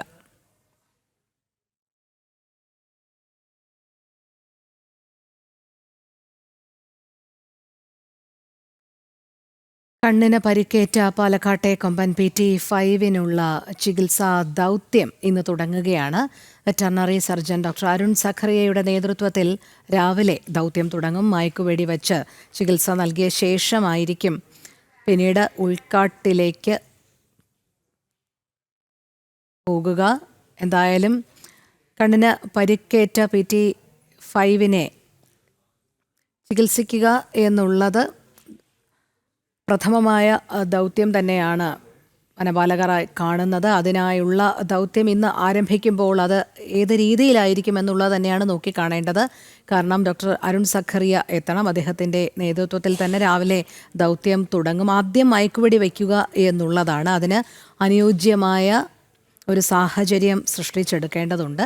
അതിനുശേഷമായിരിക്കും ചികിത്സ നൽകുക. തുടർന്നായിരിക്കും ആനയെ ഉൾക്കാട്ടിലേക്ക് വിടുക. പക്ഷേ അതിന് മുൻപ് കൃത്യമായി തന്നെ ചികിത്സ നൽകി അതിനുശേഷം മാത്രമേ ഉൾക്കാട്ടിലേക്ക് വിടാനും സാധിക്കുകയുള്ളൂ. അരുൺ ആലത്തൂർ ചേരുന്നുണ്ട്. അരുൺ, ഏറ്റവും പുതിയ വിവരങ്ങൾ.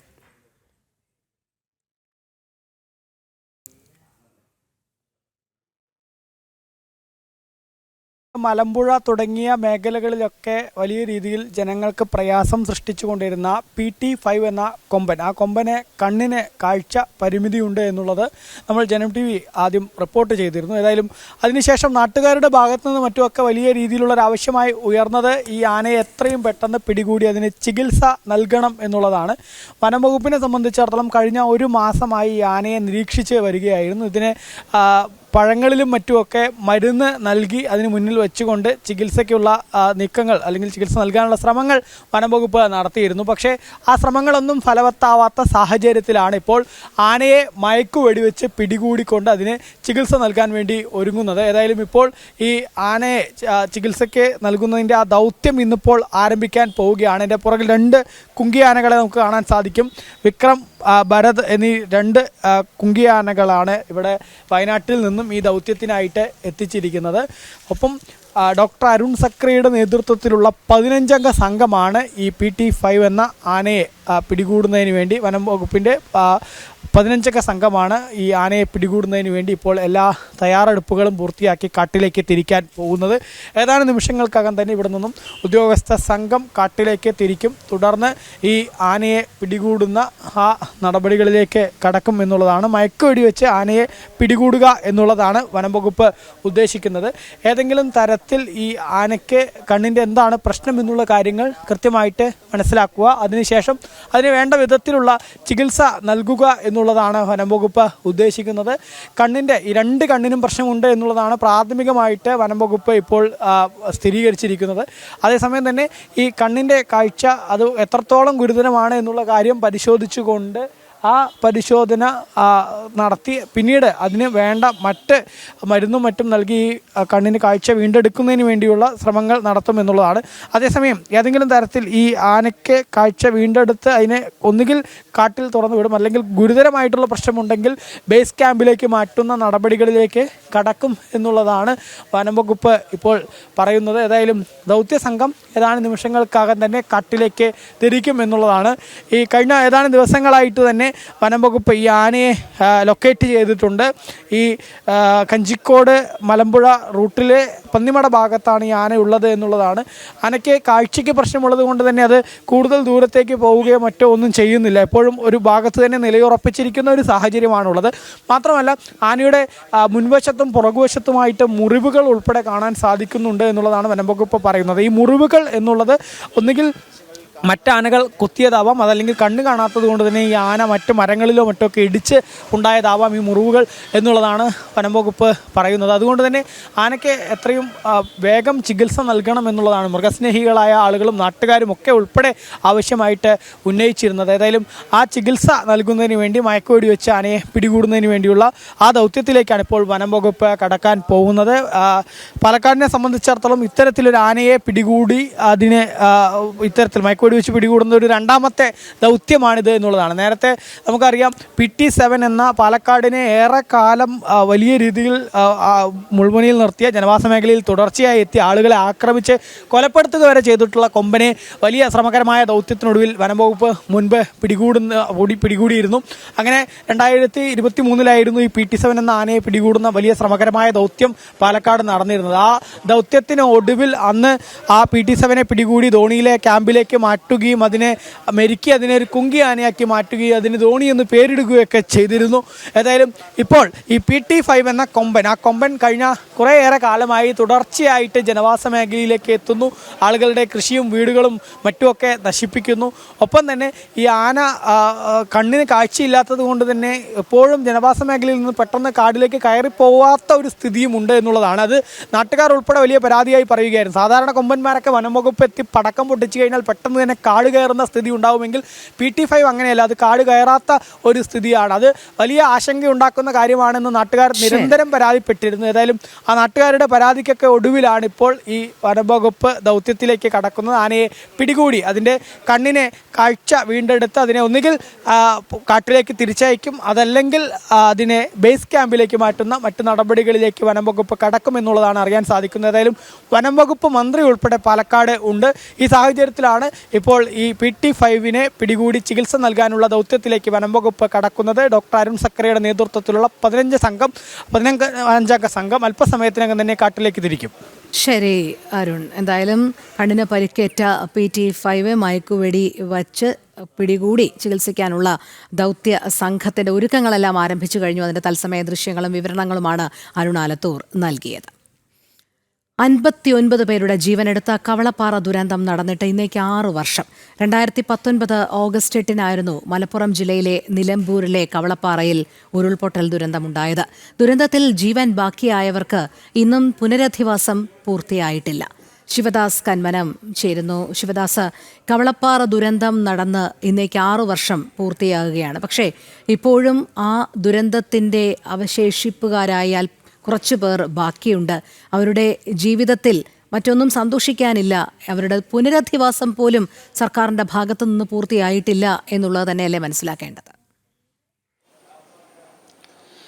തീർച്ചയായും രോഹിണി, അതുതന്നെയാണ്. കാരണം കവളപ്പാറ ദുരന്തം ഉണ്ടായത് 2019 ഓഗസ്റ്റ് 8-നായിരുന്നു. രാത്രി ഏകദേശം 8:15 കൂടിയാണ് അത്തരത്തിൽ ഒരു വലിയ ദുരന്തം ഉണ്ടായത്. ആ സമയങ്ങളിലെല്ലാം തന്നെ കനത്ത മഴ പെയ്തിരുന്നു. അതിൻ്റെ 2-3 ദിവസം മുൻപ് തന്നെ വലിയ രീതിയിലുള്ള മഴ മലബാർ ജില്ലകളിലടക്കം പെയ്തിരുന്നു. ഇങ്ങനെ കവളപ്പാറയിൽ ഈ ദുരന്തം ഉണ്ടാകുന്നതിന് തൊട്ട് മുൻപ് കൂരാക്കൂരിട്ടായിരുന്ന, അതായത് വൈദ്യുതി ബന്ധമെല്ലാം തന്നെ വിച്ഛേദിക്കപ്പെട്ട പല പോസ്റ്റുകളും ശക്തമായ കാറ്റിലടക്കം മറിഞ്ഞു വീണ ഒരു സാഹചര്യം ഉണ്ടായിരുന്നു. ഇങ്ങനെ പൂർണ്ണമായും വൈദ്യുതി ഇല്ലാത്ത ഒരു സമയമാണ്. കൂരാക്കൂരി ഇരുട്ടിലാണ് ശക്തമായ മഴ പെയ്തിരുന്നത്. അതോടൊപ്പം തന്നെ വലിയ കാറ്റും ഇടിമിന്നലും അടക്കമുള്ളവ ഉണ്ടായിരുന്നു. ഈ സമയത്താണ് ഇങ്ങനെ ഒരു ദുരന്തം ഉണ്ടായത്. അതായത് കവളപ്പാറയോട് ചേർന്ന് നിൽക്കുന്ന ഈ പ്രദേശത്തേക്ക് മുത്തപ്പൻ കുന്ന് എന്ന ഒരു വലിയൊരു കുന്നുണ്ടായിരുന്നു. ഈ കുന്ന് പൂർണ്ണമായും ഇടിഞ്ഞ് വീണ് ഉരുൾപൊട്ടൽ ഉണ്ടായി. അതിനുശേഷം വലിയ രീതിയിൽ ഈ മുത്തപ്പൻ കുന്നിൽ നിന്നും മണ്ണൊലിപ്പ് ഉണ്ടായി. അതിനുശേഷം ഈ കവളപ്പാറയിൽ താഴെ താമസിച്ചിരുന്ന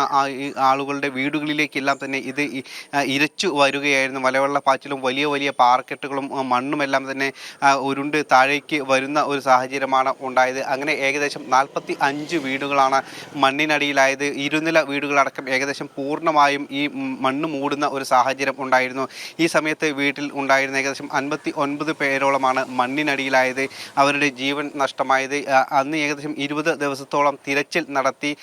അതിനുശേഷം 48 പേരെയാണ് കണ്ടെത്താൻ കഴിഞ്ഞത്. 11 പേർ ഇപ്പോഴും മണ്ണിനടിയിൽ തന്നെയാണ്. അവരുടെ മൃതദേഹങ്ങൾ പോലും ഒരു അന്ത്യകർമ്മങ്ങൾക്ക് വേണ്ടി പോലും കണ്ടെത്താൻ ബന്ധുക്കൾക്ക് വിട്ടു നൽകാൻ കഴിഞ്ഞിരുന്നില്ല. ഇപ്പോഴും അത് അങ്ങനെ തന്നെ തുടരുകയാണ് ഉള്ളത്. ഇതിനുശേഷം ഈ ഭാഗത്തു നിന്നും ഉള്ള ആളുകൾ, അതായത് ഇതിനോട് ചേർന്ന് കിടക്കുന്ന ഇവരുടെ ബന്ധുക്കളെല്ലാം തന്നെ ഈ സമീപ പ്രദേശത്തെല്ലാം തന്നെ ഉണ്ടായിരുന്നു. ഇവരുടെ പുനരധിവാസം പോലും ഇപ്പോഴും പൂർണ്ണമായും പൂർത്തിയായിട്ടില്ല. ഏകദേശം ഇപ്പോൾ 6 വർഷത്തോട് അടുക്കുന്നു, അല്ലെങ്കിൽ 6 വർഷം പിന്നിടുന്ന ഈ സാഹചര്യത്തിൽ പോലും പലരുടെയും പുനരധിവാസം ഇപ്പോഴും പൂർണ്ണമായും പൂർത്തിയായി കഴിഞ്ഞിട്ടില്ല. കാരണം 108 പേരുടെ കുടുംബങ്ങളുടെ പുനരധിവാസമാണ് സാധ്യമാകേണ്ടിയിരുന്നത്. പലർക്കും ചില സ്ഥലങ്ങളിലെല്ലാം തന്നെ സ്ഥലങ്ങൾ നൽകിയിട്ടുണ്ട്. പലപ്പോഴും അത് വനത്തോട് ചേർന്നുള്ള പ്രദേശമാണ്. ഇവിടെ വീട് വയ്ക്കാൻ കഴിയാത്ത ചില മേഖലകൾ ഉണ്ട്. അങ്ങനെയുള്ള സ്ഥലങ്ങളിലാണ് ഇവർക്ക് ഭൂമി സർക്കാർ ഏറ്റെടുത്തിരിക്കുന്നത്. അവിടെ വീട് നിർമ്മിക്കാൻ ചിലർക്കൊന്നും കഴിഞ്ഞിട്ടില്ല. ചിലർക്ക് വീട് നിർമ്മിച്ചു നൽകിയിട്ടുണ്ട്. ചില വ്യവസായികൾ അടക്കം MA യൂസഫ് അലി അടക്കമുള്ളവർ വീടുകൾ വെച്ച് നൽകിയിട്ടുണ്ട്. പക്ഷേ പലപ്പോഴും പല വീടുകളും ഇങ്ങനെ വനത്തോട് ചേർന്നുള്ള മേഖലയിലാണ്. വന്യമൃഗ ശല്യം അടക്കം രൂക്ഷമായ സ്ഥലം കൂടിയാണ്. അതുകൊണ്ട് അത്തരത്തിലുള്ള ഭീതിയോട് ഉരുൾപൊട്ടൽ സാധ്യതയുള്ള ഇടങ്ങൾ ഇപ്പോഴും ഈ ഭാഗങ്ങളിലുണ്ട്. അത്തരത്തിലുള്ള മേഖലകളിലാണ് ഇവർക്ക് ഇപ്പോഴും ഇങ്ങനെയുള്ള വീടുകൾ വെച്ച് നൽകിയിട്ടുള്ളത്. പല കുടുംബങ്ങൾക്കും ഇപ്പോഴും വീട് വെച്ച് നൽകിയിട്ടില്ല എന്നുള്ളതും ആണ് ഒരു യാഥാർത്ഥ്യം. അതോടൊപ്പം തന്നെ ഇവർക്ക് കൃത്യമായ തൊഴിലോ അല്ലെങ്കിൽ അത്തരത്തിലുള്ള കാര്യങ്ങളോ ഇവരുടെ പിന്നീടുള്ള ജീവിതത്തിന് ആവശ്യമായ കാര്യങ്ങളോ ഒന്നും തന്നെ സർക്കാരിന്റെ ഭാഗത്തു നിന്നും ഉണ്ടായിട്ടില്ല. അതുകൊണ്ട് തന്നെ ഇവരുടെ ജീവിതം ഇപ്പോഴും ദുരിതപൂർണ്ണമായി തുടരുകയാണ്. അതെ, ശരി ശിവദാസ്. എന്തായാലും കവളപ്പാറ ദുരന്തം നടന്ന് 6 ആണ്ട് പിന്നിടുമ്പോഴും പുനരധിവാസം അടക്കമുള്ള കാര്യങ്ങൾ ഇപ്പോഴും ഇഴഞ്ഞു നീങ്ങുന്നു എന്ന് തന്നെയാണ് മനസ്സിലാക്കുന്നത്. ശിവദാസ് കന്മനമാണ് വിവരങ്ങൾ നൽകിയത്.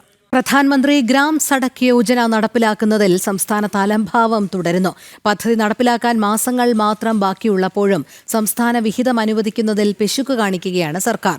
23.6 കോടി രൂപ ആവശ്യപ്പെട്ട Kerala state rural roads development ഏജൻസിക്ക് 8.26 കോടി രൂപ മാത്രമാണ് ആകെ നൽകിയത്. ജനം എക്സ്ക്ലൂസീവ് ഈ വാർത്തയുടെ കൂടുതൽ വിവരങ്ങളുമായി പ്രജിത് മോഹനൻ ചേരുന്നു. പ്രജിത്ത്, പ്രധാനമന്ത്രി ഗ്രാം സഡക് യോജന നടപ്പിലാക്കുന്നതിൽ സംസ്ഥാന സർക്കാരിന്റെ ഭാഗത്തു നിന്ന് വലിയ രീതിയിലുള്ള അലംഭാവം തുടരുന്നു എന്ന് തന്നെയാണോ മനസ്സിലാക്കേണ്ടത്? കാരണം പദ്ധതി നടപ്പിലാക്കാൻ മാസങ്ങൾ മാത്രം ബാക്കിയുള്ളപ്പോഴും സംസ്ഥാന വിഹിതം കൃത്യമായി അനുവദിക്കുന്നില്ല എന്നാണല്ലോ മനസ്സിലാക്കാൻ കഴിയുന്നത്. എന്താണ് കൂടുതൽ വിവരങ്ങൾ?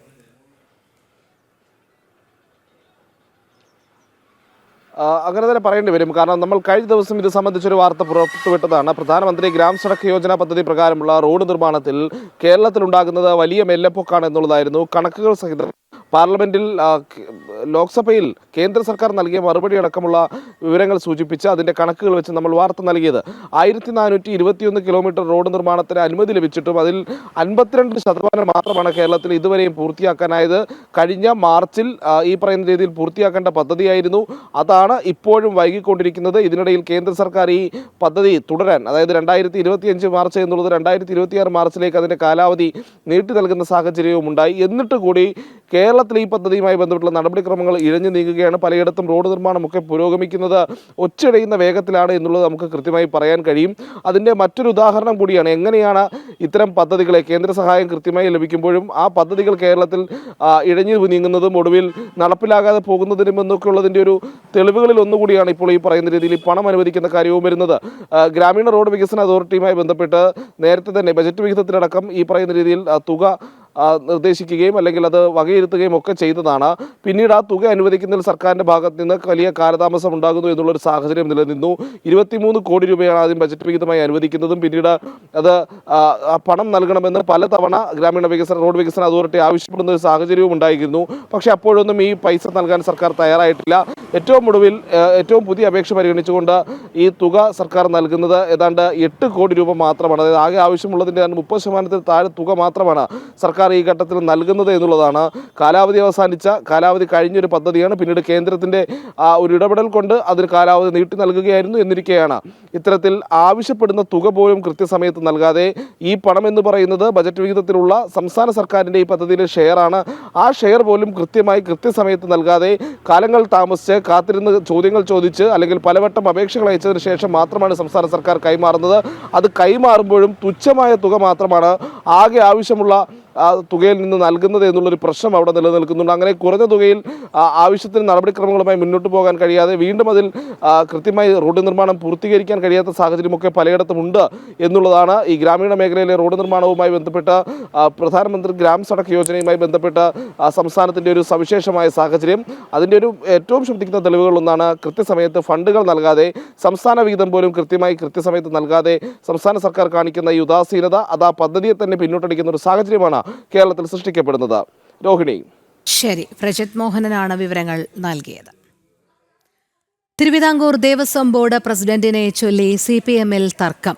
PS പ്രശാന്തിനെ വീണ്ടും പ്രസിഡന്റ് സ്ഥാനത്തേക്ക് എത്തിക്കുന്നതിൽ ദേവസ്വം മന്ത്രി VN വാസവനും ഒരു വിഭാഗം ഇടത് നേതാക്കൾക്കും അതൃപ്തി. എന്നാൽ മുഖ്യമന്ത്രിയുടെ ആശീർവാദത്തോടുകൂടി തുടർച്ചയായി 2ാം വട്ടവും പ്രസിഡന്റ് സ്ഥാനം ഏറ്റെടുക്കാൻ ഒരുങ്ങുകയാണ് പ്രശാന്തിനെ വീണ്ടും പ്രസിഡന്റ് സ്ഥാനത്തേക്ക് എത്തിക്കുന്നത് തെറ്റായ കീഴ്വഴക്കങ്ങൾ ഉണ്ടാക്കുമെന്നും CPM സെക്രട്ടേറിയറ്റിൽ ചർച്ച ഉയർന്നു. കൂടുതൽ വിവരങ്ങളുമായി ടിൻറ്റു ദാസ് ചേരുന്നു. ടിൻറ്റു, PS പ്രശാന്ത് 2ാം വട്ടവും തിരുവിതാംകൂർ ദേവസ്വം ബോർഡ് പ്രസിഡന്റ് സ്ഥാനം ഏറ്റെടുക്കാൻ ഒരുങ്ങുകയാണോ? പക്ഷേ അത് മുഖ്യമന്ത്രിയുടെ താല്പര്യത്തോടു കൂടിയാണ് എന്ന് പറയുമ്പോഴും ഇടത് നേതാക്കൾക്കടക്കം വലിയ രീതിയിലുള്ള എതിർപ്പുണ്ട് ഈ വിഷയത്തിൽ എന്നാണല്ലോ മനസ്സിലാക്കാൻ കഴിയുന്നത്.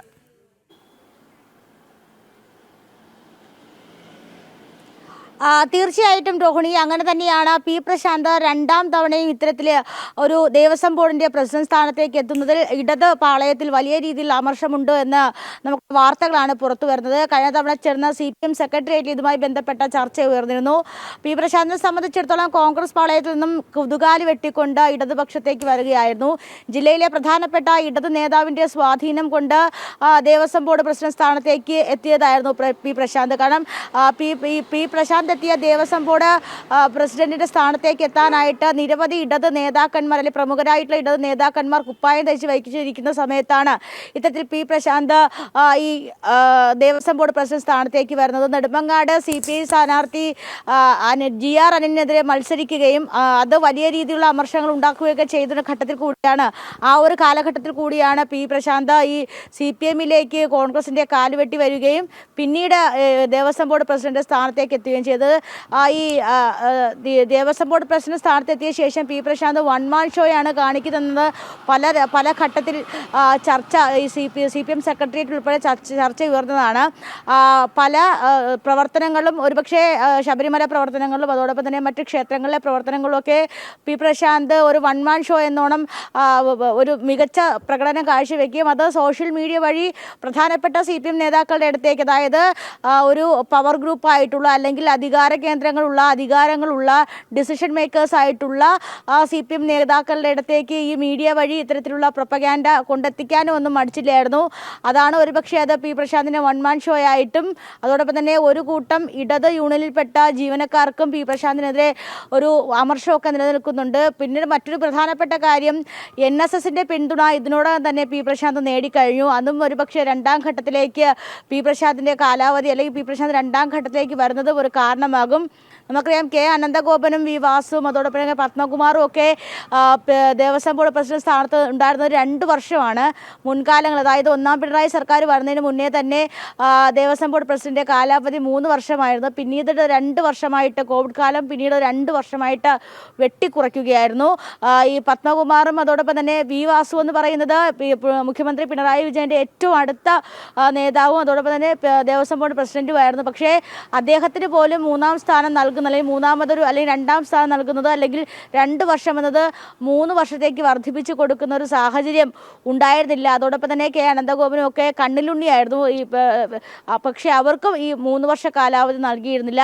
പത്മകുമാറിനെ സംബന്ധിച്ചിടത്തോളം പത്തനംതിട്ടയിൽ നിന്നുമുള്ള CPM നേതാവ് കൂടിയാണ്. പക്ഷേ അത് പല ഘട്ടത്തിൽ മുഖ്യമന്ത്രിയുടെ പിറകെ നടന്നിട്ടുണ്ടായിരുന്നു. ഇത്തരത്തിൽ 1 വർഷം കൂടി കൂട്ടിക്കിട്ടണമെന്ന് ആവശ്യപ്പെട്ടുകൊണ്ട് അപ്പോഴും ഇത്തരത്തിൽ കാലാവധി നീട്ടി നൽകിയില്ല. പക്ഷേ പി പ്രശാന്തിന്റെ കാര്യത്തിൽ ഒരു 3 വർഷ കാലാവധിയിലേക്ക് പോകുമ്പോൾ അല്ലെങ്കിൽ വീണ്ടും ഇത്തരത്തിൽ ദേവസ്വം ബോർഡ് പ്രസിഡന്റ് സ്ഥാനത്തേക്ക് എത്തിക്കുന്നത് വലിയ രീതിയിലുള്ള എതിർപ്പ് പാർട്ടിക്കകത്ത് തന്നെ ഉണ്ടായിട്ടുണ്ട്. അത് തെറ്റായ കീഴ്വഴക്കങ്ങൾ ഉണ്ടാക്കുമെന്നാണ് പാർട്ടി സെക്രട്ടേറിയറ്റ് ചർച്ച ചെയ്തത്. ഈഴവ വിഭാഗത്തിൽപ്പെട്ട മന്ത്രി VN വാസവന് പി പ്രശാന്തിനോട് താല്പര്യക്കുറവുണ്ട്. അതും പാർട്ടി സെക്രട്ടേറിയറ്റിൽ ചർച്ചയായിട്ടുണ്ട് എന്നാണ് മനസ്സിലാക്കാനുള്ളപ്പോൾ പി പ്രശാന്തിനെ പുറത്താക്കാനായിട്ട് അല്ലെങ്കിൽ പി പ്രശാന്തിന് 1 വർഷം കൂടി നീട്ടി കൊടുക്കാതിരിക്കാനും അതോടൊപ്പം തന്നെ മുഖ്യമന്ത്രിയുടെ താല്പര്യപ്രകാരം അദ്ദേഹത്തിന് 1 വർഷം കൂടി നീട്ടി കൊടുക്കുകയാണെങ്കിൽ അത് പാർട്ടി സെക്രട്ടേറിയറ്റിൽ വലിയ രീതിയിലുള്ള വിമർശനങ്ങളും അതോടൊപ്പം തന്നെ പ്രതിരോധങ്ങളും സൃഷ്ടിക്കുമെന്നാണ് അറിയാൻ സാധിച്ചിട്ടുള്ളത്. മന്ത്രി ഈ ഒരു ഘട്ടത്തിൽ നമുക്കറിയാം VN വാസവനെ സംബന്ധിച്ചിടത്തോളം സെക്രട്ടേറിയറ്റിൽ നിർണായക തീരുമാനങ്ങൾ എടുക്കുന്നത് VN വാസവൻ ഉൾപ്പെടെയുള്ള മന്ത്രികൾ തന്നെയാണ്. പക്ഷേ മന്ത്രി ഈ കാര്യത്തിൽ ഇടഞ്ഞു നിൽക്കുകയാണ്. മന്ത്രിക്ക് പി പ്രശാന്തിനെ വീണ്ടും ഈ സ്ഥാനത്തേക്ക് കൊണ്ടുവരുന്നതിൽ അല്ലെങ്കിൽ 1 വർഷം കൂടി നീട്ടി നൽകുന്നതിൽ താല്പര്യമില്ല എന്നാണ് അറിയാൻ സാധിക്കുന്നത്.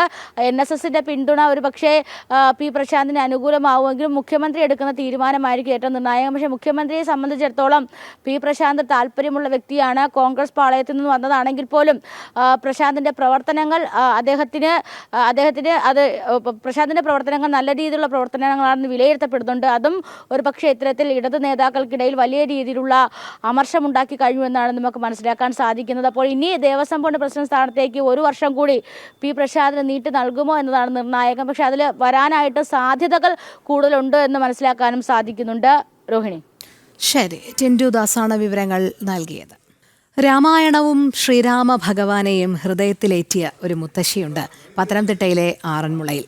95 വയസ്സുള്ള ആറന്മുള സ്വദേശിനി രാജമ്മ മുത്തശ്ശിക്ക് അരനൂറ്റാണ്ടിലേറെയായി രാമായണ പാരായണമെന്നാൽ ജീവിതത്തിന്റെ ഭാഗം തന്നെയാണ്. കർക്കടക മാസത്തിൽ മുടക്കം കൂടാതെ പ്രത്യേക ദിനചര്യകളോടെ ഇക്കുറിയും രാമായണ പാരായണം നടത്തുകയാണ് ഈ മുത്തശ്ശി. കാണാം ഈ വിശേഷങ്ങൾ. ശോഭയോടെ ഭരതൻ കുണ്ടലാദികൾ ആഭരണങ്ങളെല്ലാം അനുരൂപമായി ജാനകി ദേവിയെ രാജമാരീജനം മാനിച്ചലങ്കരിപ്പിച്ചാരടിമുത വാനരനാരീജനത്തിനും കൗസല്യ. ശ്രീരാമ ഭഗവാനെ ഭജിക്കാൻ പ്രായം തടസ്സമല്ലല്ലോ. തന്റെ ഹൃദയത്തിലാണ് ഭഗവാൻ. അരനൂറ്റാണ്ടിലേറെയായി മുടങ്ങാതെ രാമായണ പാരായണം നടത്തുന്ന തനിക്ക് ഭഗവാൻ കൂട്ടുണ്ട്. ശ്രീരാമ ഭക്തിയെപ്പറ്റി ചോദിച്ചാൽ മുത്തശ്ശി ഇങ്ങനെ മറുപടി പറയും. 95 വയസ്സിൽ തെളിമയുള്ള ശബ്ദത്തോടെ അക്ഷരസ്ഫുടതയോടെ മുത്തശ്ശിയുടെ രാമായണ പാരായണം മുഴങ്ങുകയാണ് ആറന്മുള കണ്ണങ്കേരിൽ വീട്ടിൽ. ഇങ്ങനെ അങ്ങവർ ചൊന്നത് കേട്ടളവിഞ്ഞിരജ്ഞൻ മന്മഹാസവിരസരൻ മാനസേ ഖേദമുണ്ടാകരുതാർക്കുമേ ഞാൻ അയോധ്യാധിപനായി വസിക്കാമല്ലോ. രാമായണ മാസം മുത്തശ്ശിക്ക് പ്രത്യേക ദിനചര്യയാണ്. രാവിലെ എണീറ്റ് കുളി കഴിഞ്ഞാൽ ആദ്യം രാമായണ പാരായണം, പിന്നെയുള്ളൂ പ്രഭാത ഭക്ഷണം പോലും. വൈകിട്ടും രാമായണ പാരായണമുണ്ട്. ഈ ചിട്ട മുടക്കാറില്ല. രാമായണത്തോടൊപ്പം ഭാഗവത പാരായണവുമുണ്ട്. കർക്കിടകമായാൽ പിന്നെ രാമായണത്തിലേക്ക് മാത്രം മാറും. സാരഥ്യവേല കൈക്കൊണ്ടാൻ ഭരതനും ചാരുവൻ രാമരം മക്തഞ്ചരേന്ദ്രനും. രാമായണം വായിക്കുമ്പോൾ ശ്രീരാമ ഭഗവാന്റെ ജീവിതയാത്രയ്ക്കൊപ്പം വൈകാരികമാണ് മുത്തശ്ശിയും. വായനയിൽ രാമന്റെയും സീതയുടെയും വനവാസം മുത്തശ്ശിക്ക് ദുഃഖമാണ്. ഏറെ സന്തോഷം നൽകുന്നത് ഭഗവാന്റെ പട്ടാഭിഷേകവും. ഭാനുരനയനും നക്തഞ്ചരേന്ദ്രനും വാനരനായകന്മാർക്കും യഥോചിതം സൗഖ്യേന വായുവതിന്നോരോ ഗ്രഹങ്ങളിൽ ആക്കുക വേണം അവരെ വിരേലി. ശ്രീരാമനല്ലയോ, ശ്രീരാമനെ എനിക്ക് ശ്രീരാമൻ്റെ ആ ഭാഗങ്ങളൊക്കെ വായിക്കുമ്പോഴേ നമുക്ക് താനേ അങ്ങ് സങ്കടം വന്നു പോകുന്നു. വൈകാര്യമായിട്ടെന്നാ സീതാദേവിയെ കാട്ടിക്കളയുന്നതും ഒക്കെയാന്ന് കണ്ടു. മനുഷ്യൻ്റെ ഗതി ഇങ്ങനില്ല എന്നുള്ള ഒരു വിചാരമുണ്ടാകും. ആറന്മുള പഞ്ചായത്തിന് തന്നെ ഏറ്റവും മുതിർന്ന വ്യക്തിയാണ് KN രാജമ്മ എന്ന മുത്തശ്ശി. മകൻ ഗോപകുമാറാണ് ഒപ്പമുള്ളത്. ജനം, പത്തനംതിട്ട. മാവോയിസ്റ്റ് സ്വാധീന മേഖലയായിരുന്ന ദണ്ഡേവാഡയിലെ നൂറ്റാണ്ടുകൾ പഴക്കമുള്ള ക്ഷേത്രമാണ് മാ ദന്തേശ്വരി മന്ദിർ. ഇന്ത്യയിലുടനീളം വ്യാപിച്ചു കിടക്കുന്ന ശക്തിപീഠങ്ങളിൽ ഒന്നാണിത്. ദണ്ഡേവാഡ പട്ടണത്തിന് ആ പേര് ലഭിച്ചതിന് പിന്നിലും ഈ ക്ഷേത്രമാണ്. ദന്തേവാഡയിലെ മാ ദന്തേശ്വരി ക്ഷേത്രത്തിലാണ് ഇന്ന് ഞങ്ങളുള്ളത്. നൂറ്റാണ്ടുകൾ പഴക്കമുള്ള ശക്തിപീഠങ്ങളിൽ ഒന്ന്. ആ കാഴ്ചകളിലേക്കാണ് ജനം TV പ്രേക്ഷകരെ ഞങ്ങൾ കൊണ്ടുപോകുന്നത്.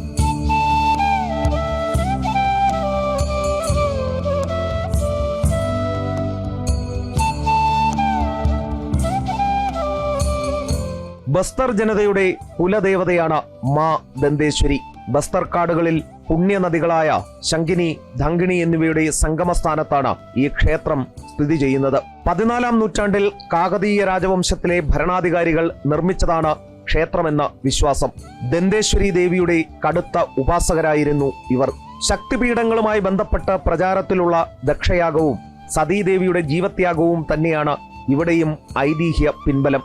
സതീദേവിയുടെ ദന്തം വീണ സ്ഥലം എന്ന രീതിയിലാണ് ഇവിടുത്തെ പ്രതിഷ്ഠയ്ക്ക് ദന്തേശ്വരി എന്ന പേര് കിട്ടിയത്.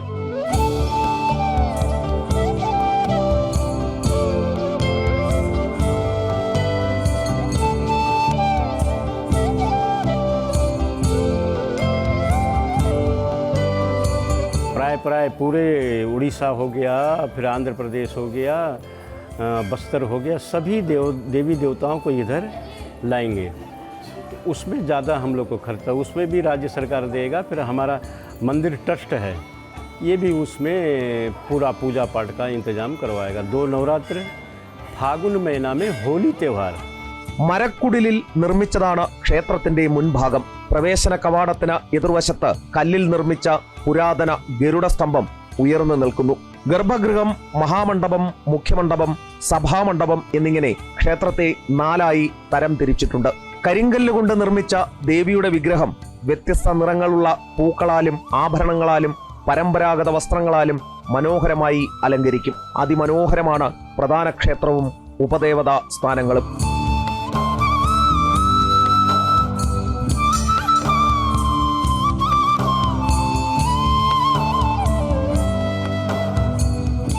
ദസറ ആഘോഷമാണ് ക്ഷേത്രത്തിലെ ഏറ്റവും പ്രധാനപ്പെട്ട ചടങ്ങ്. ദന്തേവാഡയിലെ ദസറ 1 മാസം നീണ്ടു നിൽക്കുന്ന ഉത്സവമാണ്. ദസറ സമയത്ത് സമീപ ഗ്രാമങ്ങളിൽ നിന്നും വനങ്ങളിൽ നിന്നുമുള്ള ആയിരക്കണക്കിന് ഗോത്രവർഗക്കാർ ക്ഷേത്രത്തിൽ ഒത്തുകൂടും. വിഗ്രഹം ക്ഷേത്രത്തിൽ നിന്ന് എടുത്ത് ആചാരപരമായ ഗ്രാമപ്രദക്ഷിണം നടക്കും. നവരാത്രി സമയത്ത് ജ്യോതി കലശങ്ങൾ കത്തിക്കുന്ന പാരമ്പര്യവും ഇവിടെയുണ്ട്.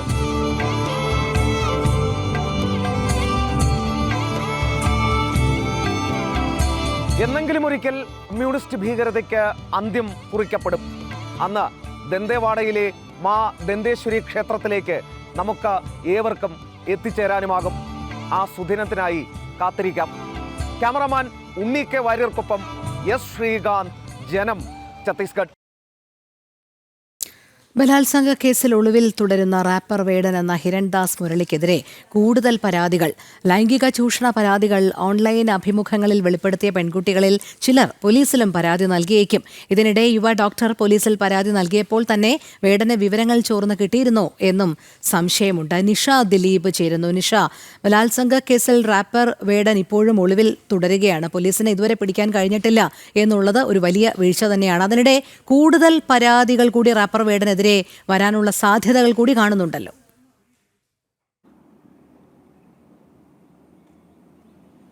രോഹിണി, റാപ്പർ വേടൻ ഇപ്പോഴും ഒളിവിലാണോ എന്നുള്ള കാര്യം പോലീസ് സ്ഥിരീകരിക്കുന്നില്ല. ഇന്നലെ സിറ്റി പോലീസ് കമ്മീഷണർ പുട്ട വിമലാദിത്യയോട് ഇക്കാര്യം മാധ്യമപ്രവർത്തകർ ചോദിച്ചപ്പോഴും വേടൻ ഒളിവിലാണോ എന്നുള്ള കാര്യത്തിൽ അദ്ദേഹം പ്രതികരിച്ചില്ല. കഴിഞ്ഞ വ്യാഴാഴ്ചയാണ്, അതായത് ഇന്നത്തേക്ക് കൃത്യം 9 ദിവസമായി കോട്ടയം സ്വദേശിയായ യുവ ഡോക്ടർ വേടനെതിരെ പരാതി നൽകിയിട്ട് തൃക്കാക്കര പോലീസിലാണ് പരാതി നൽകിയത്. അന്ന് തൊട്ട് ഇന്ന് വരെ ഇപ്പോൾ 9 ദിവസമായിട്ടും വേടൻ എവിടെയാണെന്ന് കണ്ടെത്താനോ വേടനെ അറസ്റ്റ് ചെയ്യാനോ ഒന്നും തന്നെ പോലീസിന് കഴിഞ്ഞിട്ടില്ല എന്നല്ല, പോലീസ് അതൊന്നും ചെയ്തില്ല എന്ന് പറയുന്നതായിരിക്കും ശരി. എന്തായാലും വേടനെതിരെ ഈ ഓൺലൈൻ അഭിമുഖങ്ങളിലടക്കം നിരവധി പെൺകുട്ടികൾ ഈ തങ്ങളെ ലൈംഗികമായി വേടൻ ചൂഷണം ചെയ്തു എന്നുള്ള പരാതികൾ ഉന്നയിക്കുന്നുണ്ട്. ഇവരെല്ലാവരും തന്നെ പോലീസിൽ പരാതികൾ നൽകാനുള്ള ഒരുക്കത്തിലാണ്. എന്തായാലും ഇങ്ങനെ പരാതികൾ നൽകിയാൽ പോലീസ് കൂടുതൽ പ്രതിരോധത്തിലാകും. വേടന്റെ മുൻകൂർ ജാമ്യാപേക്ഷ ഹൈക്കോടതിയിലുണ്ട്. ഈ മുൻകൂർ ജാമ്യാപേക്ഷ പരിഗണിക്കുന്നത് വരെ വേടന്റെ അറസ്റ്റ് തടയാനാണ് പോലീസിന്റെ നീക്കം. എന്തായാലും യുവ ഡോക്ടർ പരാതി നൽകിയത് കൃത്യമായി തന്നെ വേടനെ ചോർന്ന് കിട്ടിയിട്ടുണ്ട്. അന്നു മുതൽ ഇന്ന് വരെ വേടനെ ആരും കണ്ടിട്ടില്ല എന്നാണ് പറയുന്നത്. വേടന്റെ സംഗീത പരിപാടി കഴിഞ്ഞ ദിവസം എറണാകുളം ബോൾഗാട്ടി പാലസിൽ നടത്താനിരുന്നതാണ്.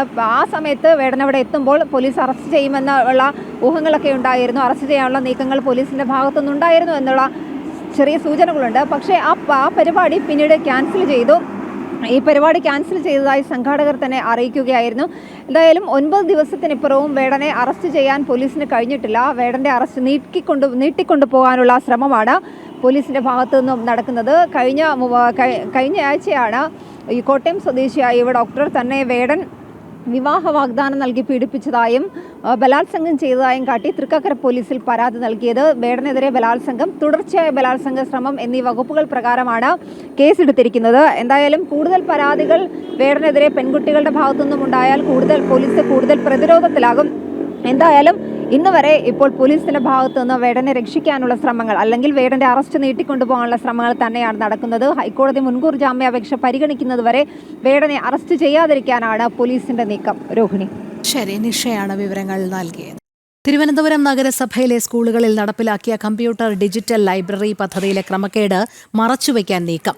അനധികൃതമായി പണം ചിലവഴിച്ചെന്ന ഓഡിറ്റ് റിപ്പോർട്ട് ഇല്ലാതാക്കാനുള്ള ശ്രമങ്ങളാണ് നടക്കുന്നതെന്ന് BJP കൗൺസിലർമാർ ആരോപിച്ചു. എന്നാൽ നടന്ന പരിശോധനകൾ സാധാരണ ജനങ്ങളുടെ കണ്ണിൽ പൊടിയിടാനുള്ള പ്രഹസനം എന്നാണ് ഉയരുന്ന ആരോപണം. SP ശ്രീനന്ദ ചേരുന്നു കൂടുതൽ വിവരങ്ങളുമായി. ശ്രീനന്ദ, തിരുവനന്തപുരം നഗരസഭയിലെ സ്കൂളുകളിൽ നടപ്പിലാക്കിയ കമ്പ്യൂട്ടർ ഡിജിറ്റൽ ലൈബ്രറി പദ്ധതിയിലെ ക്രമക്കേട് നിലവിൽ ഇപ്പോൾ പുറത്തു വന്നിട്ടുണ്ട്. അത് ഏത് രീതിയിൽ മറച്ചുവെക്കാനുള്ള ശ്രമമാണ് നടക്കുന്നത്?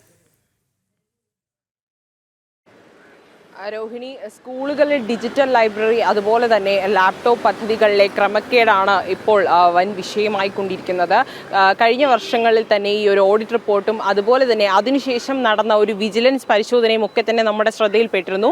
ഈ ഒരു വിജിലൻസ് പരിശോധനയെല്ലാം തന്നെ പ്രഹസനത്തിന് വേണ്ടിയാണ് എന്നൊരു ആരോപണമാണ് ഇപ്പോൾ BJP കൗൺസിലർമാരൊക്കെ തന്നെ ഉന്നയിക്കുന്നതെന്ന് പറയുന്നത്. കാരണം ഈ ഒരു ചെലവഴിച്ച തുക ഏത് വഴിയിലാണ് ഈ തുകകളെല്ലാം ചെലവഴിച്ചതെന്നും വിലക്കുറഞ്ഞ ഉപകരണങ്ങളാണ് വാങ്ങി നൽകിയതെന്നുമുള്ള ഒരു കണ്ടെത്തലുകൾ ഉണ്ടായിരുന്നു. അതുപോലെ തന്നെ 2022, 23, 24 വർഷങ്ങളിൽ, സാമ്പത്തിക വർഷങ്ങളിൽ വികസന ഫണ്ടിൽ നിന്ന് 1,35,52,520 രൂപ ചെലവഴിച്ച് നടപ്പിലാക്കിയ പദ്ധതിയിൽ വിജിലൻസ് പരിശോധനയിലൂടെ ക്രമക്കേട് നടന്നതായി അന്വേഷണത്തിൽ കണ്ടെത്തിയിരുന്നു. എന്നാൽ ഈ കണ്ടെത്തലുകളെല്ലാം തന്നെ പുറത്തു വന്നിട്ടുകൂടി ഇതെല്ലാം തന്നെ പ്രഹസനമായിട്ടാണ് ഇപ്പോൾ കൗൺസിലർമാർ ഉന്നയിക്കുന്ന ഒരു കാര്യമെന്ന് പറയുന്നത്. ഈ വിജിലൻസ് പരിശോധന, ഓഡിറ്റ് റിപ്പോർട്ട് എല്ലാം തന്നെ ഈ ഒരു കൗൺസിലിനെയും അതുപോലെ തന്നെ നഗരസഭയെയും സംരക്ഷിക്കാൻ വേണ്ടിയിട്ടുള്ളൊരു തത്രപ്പാടിലേക്ക് കടക്കാനുള്ള മുൻവിധിയായിട്ടാണ് ഇത് ഇപ്പോൾ നടന്നുകൊണ്ടിരിക്കുന്നത് എന്നാണ് നമുക്ക് മനസ്സിലാക്കാൻ സാധിക്കുന്നത്. ഈ സ്കൂളുകളിൽ സാധാരണ വിദ്യാർത്ഥികൾക്കായി നൽകേണ്ട ലാപ്ടോപ്പുകളുടെയും, ഡെസ്ക്ടോപ്പിന് പകരം ലാപ്ടോപ്പുകളുടെയും അതുപോലെ തന്നെ മറ്റ് അനുബന്ധ ഉപകരണങ്ങളിലും വരുത്തിയ ഒരു വൻ വീഴ്ചയാണ് ഇവിടെ ഇപ്പോൾ കൗൺസിലർമാർ തുറന്നു കാട്ടിക്കൊണ്ടിരിക്കുന്നത്. നിരവധി തവണ ഈ പ്രശ്നങ്ങൾക്കെതിരെ ഇവർ പരാതി നൽകിയിരുന്നു. അതിനുശേഷമാണ് ഈ ഒരു ഓഡിറ്റ് റിപ്പോർട്ടും അതുപോലെ തന്നെ വിജിലൻസ് പരിശോധനയും ഒക്കെ തന്നെ നടന്നത്. പക്ഷേ ഇതെല്ലാം വെറും പ്രഹസനത്തിന് വേണ്ടിയാണ് നടന്നിരിക്കുന്നത് എന്നൊരു കാര്യമാണ് ഇപ്പോൾ വ്യക്തമാകുന്നത്. ഇനിയും ഉടൻ തന്നെ ഇതിനൊരു പരിഹാരം ഉണ്ടാക്കണം. ഈ ഒരു പ്രഹസനമായി നടന്ന കാര്യങ്ങളെല്ലാം തന്നെ പുറത്തു പറഞ്ഞു. പക്ഷേ പുറത്ത് പറഞ്ഞിട്ട് 1 മാസം പിന്നിട്ടിട്ട് കൂടി ഇതുവരെ അതിനൊരു തീരുമാനമോ അതിലെന്തെങ്കിലും ഒരു നീക്കുപോക്കുകളോ സർക്കാരിൻ്റെയോ അല്ലെങ്കിൽ നഗരസഭയുടെ ഭാഗത്തു നിന്നോ ഉണ്ടായിട്ടില്ല. ഉണ്ടായിട്ടില്ല. ഈ പരിശോധനകളിൽ തെളിഞ്ഞ തെറ്റുകളെല്ലാം തന്നെ ആരുടെ ഭാഗത്തു നിന്നുണ്ടായ വീഴ്ചയാണ് എന്നുകൂടി അതിനെ സംരക്ഷിച്ചു നിർത്താനുള്ളൊരു ശ്രമമാണ് നഗരസഭയുടെ ഭാഗത്ത് നിന്ന് ഇപ്പോൾ ഉയരുന്നത് എന്നാണ് നമ്മളോട് BJP കൗൺസിലർമാർ വ്യക്തമാക്കുന്നത്. എന്തായാലും ഇത്തരമൊരു സാധാരണ ജനങ്ങൾക്ക് മുന്നിൽ കണ്ണിൽ പൊടിയിടുന്ന തരത്തിലുള്ള നഗരസഭയുടെ നീക്കത്തിനെതിരെയാണ് എല്ലാവരും ശക്തമായി പോരാടുന്നത് എന്നാണ് നമുക്ക് മനസ്സിലാക്കാൻ സാധിക്കുന്നത്. ഇതിന് തക്കതായ ഒരു തീരുമാനം ഉടൻ തന്നെ എടുക്കണമെന്നാണ് എല്ലാവരുടെയും ആവശ്യം എന്ന് പറയുന്നത്. രോഹിണി. ശരി, ശ്രീനന്ദയാണ് വിവരങ്ങൾ നൽകിയത്. എന്തായാലും തിരുവനന്തപുരം നഗരസഭയിലെ സ്കൂളുകളിൽ നടപ്പിലാക്കിയ കമ്പ്യൂട്ടർ ഡിജിറ്റൽ ലൈബ്രറി പദ്ധതിയിലെ വലിയ രീതിയിലുള്ള ക്രമക്കേട് മറച്ചുവെക്കാനുള്ള നീക്കമാണ് ഇപ്പോൾ നടക്കുന്നത്. അനധികൃതമായി പണം ചിലവഴിച്ചെന്ന ഓഡിറ്റ് റിപ്പോർട്ട് ഇല്ലാതാക്കാനുള്ള ശ്രമങ്ങളാണ് അവിടെ നടക്കുന്നത് എന്നാണ് BJP കൗൺസിലർമാർ ആരോപിക്കുന്നത്. SP ശ്രീനന്ദയാണ് വിവരങ്ങൾ നൽകിയത്. ആവിഷ്കാര സ്വാതന്ത്ര്യത്തിന്റെ വിജയമായിരുന്നു കഴിഞ്ഞ ദിവസം ഹൈക്കോടതിയിൽ നിന്ന് പുറത്തുവന്ന ഇടക്കാല ഉത്തരവ്. ശ്വേതാ മേനോന്റെ വാദങ്ങൾ പ്രഥമ ദൃഷ്ട്യാ നിലനിൽക്കുമെന്ന് കണ്ടാണ് കോടതി തുടർ നടപടികൾ തടഞ്ഞത്. നടിയുടെ അന്തസ്സിനെ ചോദ്യം ചെയ്യും വിധത്തിലുള്ള പരാമർശങ്ങൾ നടത്തി കേസിൽ കുടുക്കാനുള്ള ശ്രമങ്ങൾക്കാണ് കോടതി കത്രിക വച്ചത്. പരാതിക്കാരന് കോടതി നോട്ടീസ് നൽകിയിട്ടുണ്ട്. ഹർജി സെപ്റ്റംബർ 23 വീണ്ടും പരിഗണിക്കും. നിഷ ദിലീപ് ചേരുന്നു.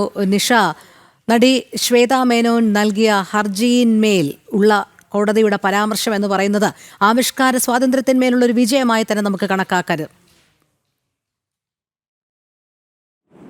രോഹിണി, തീർച്ചയായും അങ്ങനെ തന്നെയാണ്. ആവിഷ്കാര സ്വാതന്ത്ര്യത്തിന് മേലുള്ള ഒരു കത്രിക വയ്ക്കലാണ് കോടതി തടഞ്ഞിരിക്കുന്നത്. എന്തായാലും ഈ കേസിൽ ശ്വേതാ മേനോനെതിരെ കേസെടുത്തത് എറണാകുളം സെൻട്രൽ പോലീസാണ്. സെൻട്രൽ പോലീസ് കേസെടുത്തത് എറണാകുളം ചീഫ് ജുഡീഷ്യൽ മജിസ്ട്രേറ്റ് കോടതിയുടെ നിർദ്ദേശപ്രകാരമായിരുന്നു. ഈ കേസിൽ ചീഫ് ജുഡീഷ്യൽ മജിസ്ട്രേറ്റ് കോടതി നടപടിക്രമങ്ങൾ പാലിച്ചില്ല എന്ന് ചൂണ്ടിക്കാട്ടിയാണ് ഹൈക്കോടതി ഇന്നലെ ഈ കേസിലെ തുടർ നടപടികൾ, ശ്വേതാ മേനോനെതിരെയുള്ള കേസിലെ തുടർ നടപടികൾ ഇനിയൊരു ഉത്തരവുണ്ടാകും വരെ സ്റ്റേ ചെയ്തത്. എന്തായാലും തനിക്കെതിരെ അപകീർത്തികരമായ പരാമർശങ്ങളാണ് നടത്തിയത്, ആവിഷ്കാര സ്വാതന്ത്ര്യത്തിന് മേലുള്ള കടന്നു കയറലാണ്, തന്നെ അപകീർത്തിപ്പെടുത്താനുള്ള ശ്രമമാണ് നടന്നത്. ഇതൊക്കെ ചൂണ്ടിക്കാട്ടി ശ്വേതാ മേനോൻ സമർപ്പിച്ച ഹർജിയിലാണ് ഹൈക്കോടതിയുടെ ഇടക്കാല ഉത്തരവ്. ഇനി വീണ്ടും ഈ ഹർജി പരിഗണിക്കുന്നത് സെപ്റ്റംബർ 23 അതുവരെയുള്ള തുടർ നടപടികൾക്കൊക്കെ തന്നെ സ്റ്റേ ചെയ്തിട്ടുണ്ട്. ഒപ്പം തന്നെ പരാതിക്കാരനും ഹൈക്കോടതി നോട്ടീസ് അയച്ചിട്ടുണ്ട്. പരാതിക്കാരനും സർക്കാരിനും നോട്ടീസ് അയച്ചിട്ടുണ്ട്. എന്തായാലും ചീഫ് ജുഡീഷ്യൽ മജിസ്ട്രേറ്റ് കോടതി നടപടിക്രമങ്ങൾ പാലിച്ചില്ല. ഇത്തരത്തിലൊരു കേസ് രജിസ്റ്റർ ചെയ്യാൻ ഉത്തരവിടുമ്പോൾ, കേസെടുക്കാൻ ഉത്തരവിടുമ്പോൾ എന്തായാലും പോലീസിനോട് അന്വേഷിക്കാം, പോലീസിനോട് റിപ്പോർട്ട് തേടാമായിരുന്നു. ഇക്കാര്യങ്ങളൊന്നും തന്നെ പാലിക്കാതെയായിരുന്നു. അതായത് മനസ്സിരുത്തിയല്ല ഇക്കാര്യങ്ങൾ CJM കോടതിയുടെ ഭാഗത്തുനിന്നുണ്ടായത് എന്നാണ് ഹൈക്കോടതി നിരീക്ഷിച്ചത്. എന്തായാലും ജസ്റ്റിസ് VJ അരുണാണ് ഇത്തരത്തിൽ ഹൈക്കോടതി ഇടക്കാല ശ്വേതയ്ക്കെതിരെയുള്ള തുടർ നടപടികൾ, ഈ കേസിൽ തുടർ നടപടികൾ സ്റ്റേ ചെയ്തുകൊണ്ടുള്ള ഉത്തരവിട്ടത്. എന്തായാലും സെപ്റ്റംബർ 23 ഇനി വീണ്ടും ഈ ഹർജി പരിഗണിക്കുന്നത്. എന്തായാലും സിംഗിൾ ബെഞ്ച് നിർദ്ദേശം സെൻട്രൽ പോലീസും ഇക്കാര്യത്തിൽ റിപ്പോർട്ട് നൽകണമെന്ന് ഹൈക്കോടതി നിർദ്ദേശിച്ചിട്ടുണ്ട്. ശ്വേതാ മേനോൻ ഇന്നലെ ഹർജി നൽകിയിരുന്നു. അതായത് വർഷങ്ങൾക്ക് മുൻപ് താൻ അഭിനയിച്ച സിനിമാ രംഗങ്ങൾ, ഇത് സെൻസർ ബോർഡിൻ്റെ അനുമതിയോടുകൂടി നിരവധി പ്രേക്ഷകർ കണ്ട് വർഷങ്ങൾക്ക് മുൻപുള്ള സിനിമകളാണ്. ഇക്കൂട്ടത്തിൽ അവാർഡിനർഹമായ സിനിമ വരെയുണ്ട്. ഈ സിനിമകളൊക്കെ ചൂണ്ടിക്കാട്ടിക്കൊണ്ടാണ് ഇത്തരത്തിൽ താൻ അശ്ലീല സിനിമാ രംഗങ്ങളിലൂടെ പണം സമ്പാദിച്ചു എന്നുള്ള ഒരു പരാതിയുമായി പരാതിക്കാരൻ പോയത്. മാർട്ടിൻ മേനാച്ചേരി ആണ് പരാതിക്കാരൻ. ഇയാൾക്ക് ഹൈക്കോടതി നോട്ടീസ് നൽകിയിട്ടുണ്ട്. ഇയാൾക്കും ഹൈക്കോടതി നോട്ടീസ് നൽകിയിട്ടുണ്ട്. എന്തായാലും ശ്വേതാ മേനോനെതിരെയുള്ള ഈ കേസിലെ തുടർ നടപടികൾ സ്റ്റേ ചെയ്തുകൊണ്ടാണ് ഹൈക്കോടതിയുടെ ഉത്തരവ് ഇന്നലെ വന്നത്. ഇടക്കാല ഉത്തരവാണ്. ഇനി സെപ്റ്റംബർ 23 ശ്വേതയ്ക്കെതിരെയുള്ള ഈ ഹർജി വീണ്ടും പരിഗണിക്കുക. എന്തായാലും ഒരു സ്ത്രീയുടെ, അതായത് നമുക്കറിയാം അമ്മയുടെ പ്രസിഡന്റായി ശ്വേതാ മേനോൻ മത്സരിക്കുന്ന ആ ഒരു സമയത്താണ് ഇത്തരത്തിൽ വർഷങ്ങൾക്ക് മുൻപ് അഭിനയിച്ച സിനിമകളിലെ രംഗങ്ങൾ അല്ലെങ്കിൽ ആ സിനിമകൾ ചൂണ്ടിക്കാട്ടി പരാതിക്കാരൻ പരാതിയുമായി പോലീസിനെ സമീപിച്ചത്. പോലീസ് ഇക്കാര്യത്തിൽ ആദ്യം കേസെടുക്കാൻ തയ്യാറായില്ല. പിന്നീട് മജിസ്ട്രേറ്റ് കോടതിയെ സമീപിക്കുകയായിരുന്നു, ചീഫ് ജുഡീഷ്യൽ മജിസ്ട്രേറ്റ് കോടതിയെ സമീപിക്കുകയായിരുന്നു. അതുകൊണ്ട് തന്നെ പെട്ടെന്ന് തന്നെ യാതൊരു തരത്തിലുള്ള റിപ്പോർട്ട് പോലീസിനോട് പോലും തേടാതെ ഇത്തരത്തിൽ ശ്വേതയ്ക്കെതിരെ കേസെടുത്തതിൽ ദുരുദ്ദേശമുണ്ട് എന്ന് തന്നെയാണ് ശ്വേതാ മേനോൻ ഹർജിയിൽ ചൂണ്ടിക്കാട്ടിയിരുന്നത്. ശ്വേതാ മേനോന്റെ ഹർജി പ്രഥമ ദൃഷ്ട്യാ സത്യസന്ധമാണ് എന്ന് തന്നെ നിരീക്ഷിച്ചുകൊണ്ടായിരുന്നു കോടതിയുടെ ഉത്തരവ്. രോഹിണി. ശരി, നിഷ ദിലീപാണ് വിവരങ്ങൾ നൽകിയത്. തന്നെ കുടുക്കാനുള്ള ഗൂഢശ്രമങ്ങൾ നടക്കുന്നുവെന്ന തുറന്നു പറച്ചിലുമായി ഡോക്ടർ ഹാരിസ് ചിറക്കൽ. ഓഫീസ് മറ്റൊരു പൂട്ടിയതിൽ ലക്ഷ്യം വേറെയെന്നും വ്യക്തിപരമായി ആക്രമിക്കാനുള്ള ശ്രമം നടക്കുന്നതായും അദ്ദേഹം ആരോപിച്ചു. അതേസമയം ഓപ്പറേഷൻ തിയേറ്ററിൽ നിന്ന് കാണാതായെന്ന് പറഞ്ഞ ഉപകരണം എവിടെയും പോയിട്ടില്ലെന്ന് പ്രിൻസിപ്പലിന്റെ പരിശോധനയിൽ കണ്ടെത്തി. ഇതോടെ സർക്കാരും ആരോഗ്യ വകുപ്പും വീണ്ടും വെട്ടിലായിരിക്കുകയാണ്. വിദഗ്ധ സമിതി സമർപ്പിച്ച റിപ്പോർട്ടിലായിരുന്നു ഉപകരണം കാണാനില്ല എന്നുള്ള വാദം. SP ശ്രീനന്ദ ചേരുന്നു വിവരങ്ങളുമായി. ശ്രീനന്ദ, ഡോക്ടർ ഹാരിസ് ചിറക്കലിനെതിരെ ഒരു പ്രതികാര നടപടി എന്നോണമുള്ള തുടർ നീക്കങ്ങൾ നമ്മൾ കണ്ടതാണ്. പക്ഷേ ഓപ്പറേഷൻ തിയേറ്ററിൽ നിന്ന് കാണാതായി എന്ന് പറഞ്ഞ ഉപകരണം പരിശോധനയിൽ കണ്ടെത്തി എന്നുള്ളത് തീർച്ചയായും സർക്കാരിനെയും ആരോഗ്യവകുപ്പിനെയും വീണ്ടും വെട്ടിലാക്കിയിരിക്കുകയല്ലേ, പ്രതിരോധത്തിലാക്കിയിരിക്കുകയല്ലേ? അതോടൊപ്പം തന്നെ ഹാരിസ് ചിറക്കൽ വീണ്ടും ഉന്നയിക്കുന്ന ആരോപണങ്ങൾ എങ്ങനെയാണ്? രോഹിണി, ഡോക്ടർ പറഞ്ഞിരിക്കുന്ന മുഴുവൻ കാര്യങ്ങളും ശരിവെക്കുന്ന തരത്തിലാണ് ഇപ്പോൾ പുറത്തു വരുന്ന വിവരങ്ങൾ. വിദഗ്ധ സമിതിയുടെ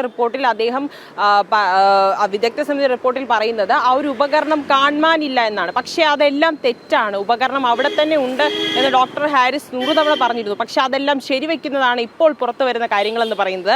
അദ്ദേഹം ഇന്നലെ KGMCTA ഗ്രൂപ്പിൽ പറഞ്ഞൊരു കാര്യമാണ്, തൻ്റെ മുറിയുടെ താക്കോൽ താൻ ഈ ഒരു അവധിയിൽ പ്രവേശിച്ച സമയത്ത് 4-ാം തീയതിയാണ് അദ്ദേഹം അവധിയിൽ പ്രവേശിച്ചത്. 8-ാം തീയതിയാണ് അദ്ദേഹത്തിന്റെ അവധി തീരുന്നത്. എന്ന് പറഞ്ഞാൽ ഇന്നത്തോടുകൂടി നാളെ അദ്ദേഹം ജോലിയിൽ തിരികെ പ്രവേശിക്കുന്നു. ആ ഒരു സമയത്തിനിടയിൽ തൻ്റെ ഓഫീസിന്റെ താക്കോൽ അവിടുത്തെ സൂപ്രണ്ടിന്റെ കയ്യിൽ ഏൽപ്പിക്കുക, ഡോക്ടർ ടോണി എന്ന് പറയുന്ന അദ്ദേഹത്തിന്റെ കയ്യിൽ ഏൽപ്പിക്കുകയുണ്ടായി. ശേഷം ഇദ്ദേഹത്തിന്റെ മുറി തുറന്ന് ഈ എക്യുപ്മെന്റ് അല്ലെങ്കിൽ ഈ ഒരു ഉപകരണം അദ്ദേഹത്തിന്റെ മുറിയിലുണ്ട് എന്ന് ഡോക്ടർ ഹാരിസ് പറഞ്ഞു. ഇന്നലെ ഈ ഒരു സൂപ്രണ്ടന്റും അതുപോലെ തന്നെ പ്രിൻസിപ്പളും എല്ലാവരും കൂടി ഈ ഒരു മുറി തുറന്ന് ഇതെല്ലാം പരിശോധിക്കുകയുണ്ടായി. അവിടുന്ന് കുറേ ഫോട്ടോസും വീഡിയോസും ഒക്കെ എടുത്തു എന്നൊരു കാര്യം ഇദ്ദേഹം ആ ഒരു കുറിപ്പിൽ, നമുക്ക് ആ വാട്സപ്പ് ചാറ്റ് കാണാൻ സാധിക്കും, ആ ഒരു വാട്സപ്പ് ചാറ്റിൽ പറയുന്നുണ്ട്. അതെല്ലാം തനിക്ക് കുഴപ്പമില്ല, അതെല്ലാം ഓക്കെയാണ്. പക്ഷേ ശേഷവും ഇന്നലെ വൈകുന്നേരത്തോടു കൂടി പ്രിൻസിപ്പൽ, സൂപ്രണ്ടന്റ് അതുപോലെ തന്നെ മറ്റു വ്യക്തികൾ, കുറച്ച് അവിടെ ജോലി ചെയ്യുന്ന കുറച്ച് വ്യക്തികൾ എല്ലാവരും കൂടി ചേർന്ന് വീണ്ടും അദ്ദേഹത്തിന്റെ മുറിയിൽ അതിക്രമിച്ച് കയറുകയും വേറെ മറ്റൊരു താക്കോലിട്ട് ആ താഴ് പൂട്ടുകയുമാണ് ചെയ്തതെന്നാണ് നമുക്കിപ്പോൾ മനസ്സിലാക്കാൻ സാധിക്കുന്നത്. അങ്ങനെ വരുമ്പോൾ അദ്ദേഹമോട് ഉന്നയിക്കുന്നത് തൻ്റെ ഒഫീഷ്യലായിട്ടുള്ള ഡോക്യുമെന്റ്സ് അതുപോലെ തന്നെ മറ്റ് രേഖകളെല്ലാം തന്നെ സൂക്ഷിച്ചിരിക്കുന്നത് ആ ഒരു മുറിയിലാണ്. അപ്പോൾ എന്തിനാണ് വീണ്ടും അദ്ദേഹത്തെ ഇങ്ങനെ ഒരു ഇതിലേക്ക് തള്ളി വീഴ്ത്തുന്നത് എന്നൊരു കാര്യമാണ് അദ്ദേഹം ഇവിടെ ചോദിക്കുന്നത്. അദ്ദേഹം പറയുന്ന കാര്യമെന്ന് പറഞ്ഞാൽ താൻ പറഞ്ഞ കാര്യങ്ങളെല്ലാം ശരിയാണ്, പക്ഷേ എന്താണ് സർക്കാർ ഇവിടെ സമർത്ഥിക്കാൻ ശ്രമിക്കുന്നത് എന്നൊരു കാര്യമാണ് അദ്ദേഹം പറയാതെ പറഞ്ഞുകൊണ്ടിരിക്കുന്നത്. അദ്ദേഹം ആ ഒരു ചാറ്റിൻ്റെ അവസാനം പറയുന്നുണ്ട്, എന്നെ പേഴ്സണലി, എന്നെ മാനസികമായും ശാരീരികമായും എന്നെ ഇതെല്ലാം തളർത്തുന്നു എന്നൊരു കാര്യം കൂടി അദ്ദേഹം പറയുന്നുണ്ട്. അദ്ദേഹത്തെ മാനസികമായി പീഡിപ്പിക്കുന്ന തരത്തിലാണ് ഇപ്പോൾ ഈ ഒരു നടപടികൾ ആരോഗ്യവകുപ്പിന്റെ ഭാഗത്തു നിന്നും ഉണ്ടാകുന്നത്. അദ്ദേഹത്തെ പ്രതി ചേർത്ത് ഈ ഒരു ഇതെല്ലാം, ഈ ഉപകരണക്ഷാമം എന്ന് പറയുന്ന ഒരു പ്രശ്നം തേച്ചുമാച്ച് കളയാനുള്ള ശ്രമമാണ് സർക്കാരിന്റെ ഭാഗത്തു നിന്നും നിഗൂഢമായി നടക്കുന്നത് എന്നൊരു കാര്യമാണ് അദ്ദേഹം ഈ വാട്സപ്പ് ചാറ്റിലൂടെ പുറത്തു പറഞ്ഞിരിക്കുന്നത്. എന്തായാലും ഉപകരണക്ഷാമം അല്ലെങ്കിൽ ഉപകരണമില്ല, അവിടെ കാണാനില്ല എന്ന് പറയുന്ന വിദഗ്ധ സമിതി റിപ്പോർട്ട് തികച്ചും തെറ്റാണ് എന്ന് തെളിയിക്കുന്നതാണ് ഇന്നലെ പുറത്തു വരുന്ന കാര്യങ്ങൾ. അദ്ദേഹത്തിന്റെ ഓഫീസിൽ തന്നെ, ആ ഒരു ഓപ്പറേഷൻ തിയേറ്ററിൽ തന്നെ ആ ഒരു എക്യുപ്മെന്റ് ഉണ്ട്, ആ ഒരു ഉപകരണം ഉണ്ട് എന്നൊരു കണ്ടെത്തലാണ് ഇപ്പോൾ പുറത്തു വന്നിരിക്കുന്നത്. അപ്പോൾ ഉപകരണം ഇല്ല എന്ന് പറയുന്നത് എവിടുന്നാണ് ഈ ഒരു വിദഗ്ധ സമിതിക്ക് ഇങ്ങനെ ഒരു റിപ്പോർട്ട് കിട്ടിയത്? അല്ലെങ്കിൽ എന്തിനു വേണ്ടി, ആർക്ക് വേണ്ടിയാണ്? സർക്കാരിന് വേണ്ടിയാണോ? ആരോഗ്യ വകുപ്പിന് വേണ്ടിയാണോ? ആരെ സംരക്ഷിക്കാനാണ് ഇങ്ങനെ ഒരു റിപ്പോർട്ട് വിദഗ്ധ സമിതി പുറപ്പെടുവിച്ചത് എന്നൊരു കാര്യമാണ് ഇനി എല്ലാവരും അറിഞ്ഞിരിക്കേണ്ടത്. എന്തായാലും ഇന്നത്തോടുകൂടി അദ്ദേഹം അവധിയിൽ പ്രവേശിച്ച ദിവസം കഴിയാണ്. നാളെ അദ്ദേഹം ജോലിയിൽ പ്രവേശിക്കുമെന്നാണ് നമുക്ക് മനസ്സിലാക്കാൻ സാധിക്കുന്നത്. ആരോഗ്യ പ്രശ്നങ്ങളാൽ അദ്ദേഹം അവധിയിൽ പ്രവേശിച്ചു എന്നാണ് നമുക്ക് മനസ്സിലാക്കാൻ സാധിക്കുന്നത്. ഇപ്പോഴും അദ്ദേഹം ചികിത്സയിലാണ് എന്നൊരു വിവരമാണ് നമുക്ക് മനസ്സിലാക്കാൻ സാധിക്കുന്നത്. മാനസിക സമ്മർദ്ദമാണ് ഇതിനെല്ലാത്തിനും കാരണം, ഈ ഒരു ചികിത്സ തേടാനുള്ളൊരു കാരണമെന്നാണ് നമുക്ക് മനസ്സിലാക്കാൻ സാധിക്കുന്നത്. എന്തായാലും വിദഗ്ധ സമിതി റിപ്പോർട്ട് തികച്ചും തെറ്റാണ്, അല്ലെങ്കിൽ ആ ഒരു ഉപകരണം കാണാനില്ല എന്ന് പറഞ്ഞിരിക്കുന്നത് തികച്ചും തെറ്റായ ഒരു കാര്യമാണ് എന്ന് തെളിയിക്കുന്നതാണ് ഇപ്പോൾ പുറത്തു വരുന്ന ഈ ഒരു വാട്സപ്പ് ചാറ്റിൽ കൂടെ നമുക്ക് മനസ്സിലാക്കാൻ സാധിക്കുന്നത്. രോഹിണി. ശരി ശ്രീനന്ദ, എന്തായാലും സർക്കാരിന്റെ പ്രതികാര നടപടി ഡോക്ടർ ഹാരിസ് ചിറക്കലിനെതിരെ തുടരുമ്പോഴും കാണാനില്ല എന്ന് പറഞ്ഞ ഉപകരണം അവിടെ തന്നെ ഉണ്ട്, ഓപ്പറേഷൻ തിയേറ്ററിൽ തന്നെ ഉണ്ട് എന്ന് ഏറ്റവും ഒടുവിലായി വന്നപ്പോൾ സർക്കാരും ആരോഗ്യവകുപ്പും ഒക്കെ വെട്ടിലാകുന്ന കാഴ്ച തന്നെയാണ്. ഇനി ഇതിൽ ആരോഗ്യമന്ത്രി എന്ത് മറുപടി പറയും എന്നുള്ളത് തന്നെയാണ് നോക്കിക്കാണേണ്ടത്. SP ശ്രീനന്ദയാണ് വിവരങ്ങൾ നൽകിയത്. കൊടിസുനിയെ തവനൂർ ജയിലിലേക്ക് മാറ്റാനുള്ള നടപടികൾ ഉടൻ പൂർത്തിയാക്കിയേക്കും. കഴിഞ്ഞ ദിവസം തന്നെ ഇയാളെ തവനൂർ ജയിലിലേക്ക് മാറ്റാൻ ജയിൽ അധികൃതർ തീരുമാനമെടുത്തിരുന്നു.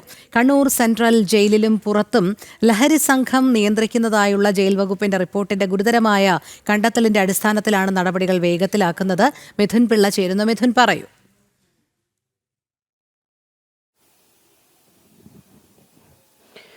രോഹിണി, കഴിഞ്ഞ ദിവസമാണ് ഇത്തരം ഒരു കണ്ടെത്തൽ ജയിൽ അധികൃതരുടെ ഭാഗത്തു നിന്ന് ഉണ്ടായത്. കാരണം കൊടിസുനി ജയിലിനകത്തും പുറത്തും ലഹരി സംഘങ്ങളെ നിയന്ത്രിക്കുന്നുവെന്ന ഗുരുതരമായ കണ്ടെത്തലാണ് ജയിൽ അധികൃതരുടെ ഭാഗത്തു നിന്നുണ്ടായത്.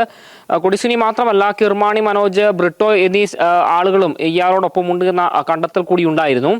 ഇതിന്റെ കൂടി പശ്ചാത്തലത്തിലാണ് കണ്ണൂർ സെൻട്രൽ ജയിലിൽ നിന്ന് ഇയാളെ തവനൂർ ജയിലിലേക്ക് മാറ്റാൻ തീരുമാനമായിരിക്കുന്നത്. നേരത്തെ കൊടിസുനി തവനൂർ ജയിലിലായിരുന്നു ഉണ്ടായിരുന്നത്.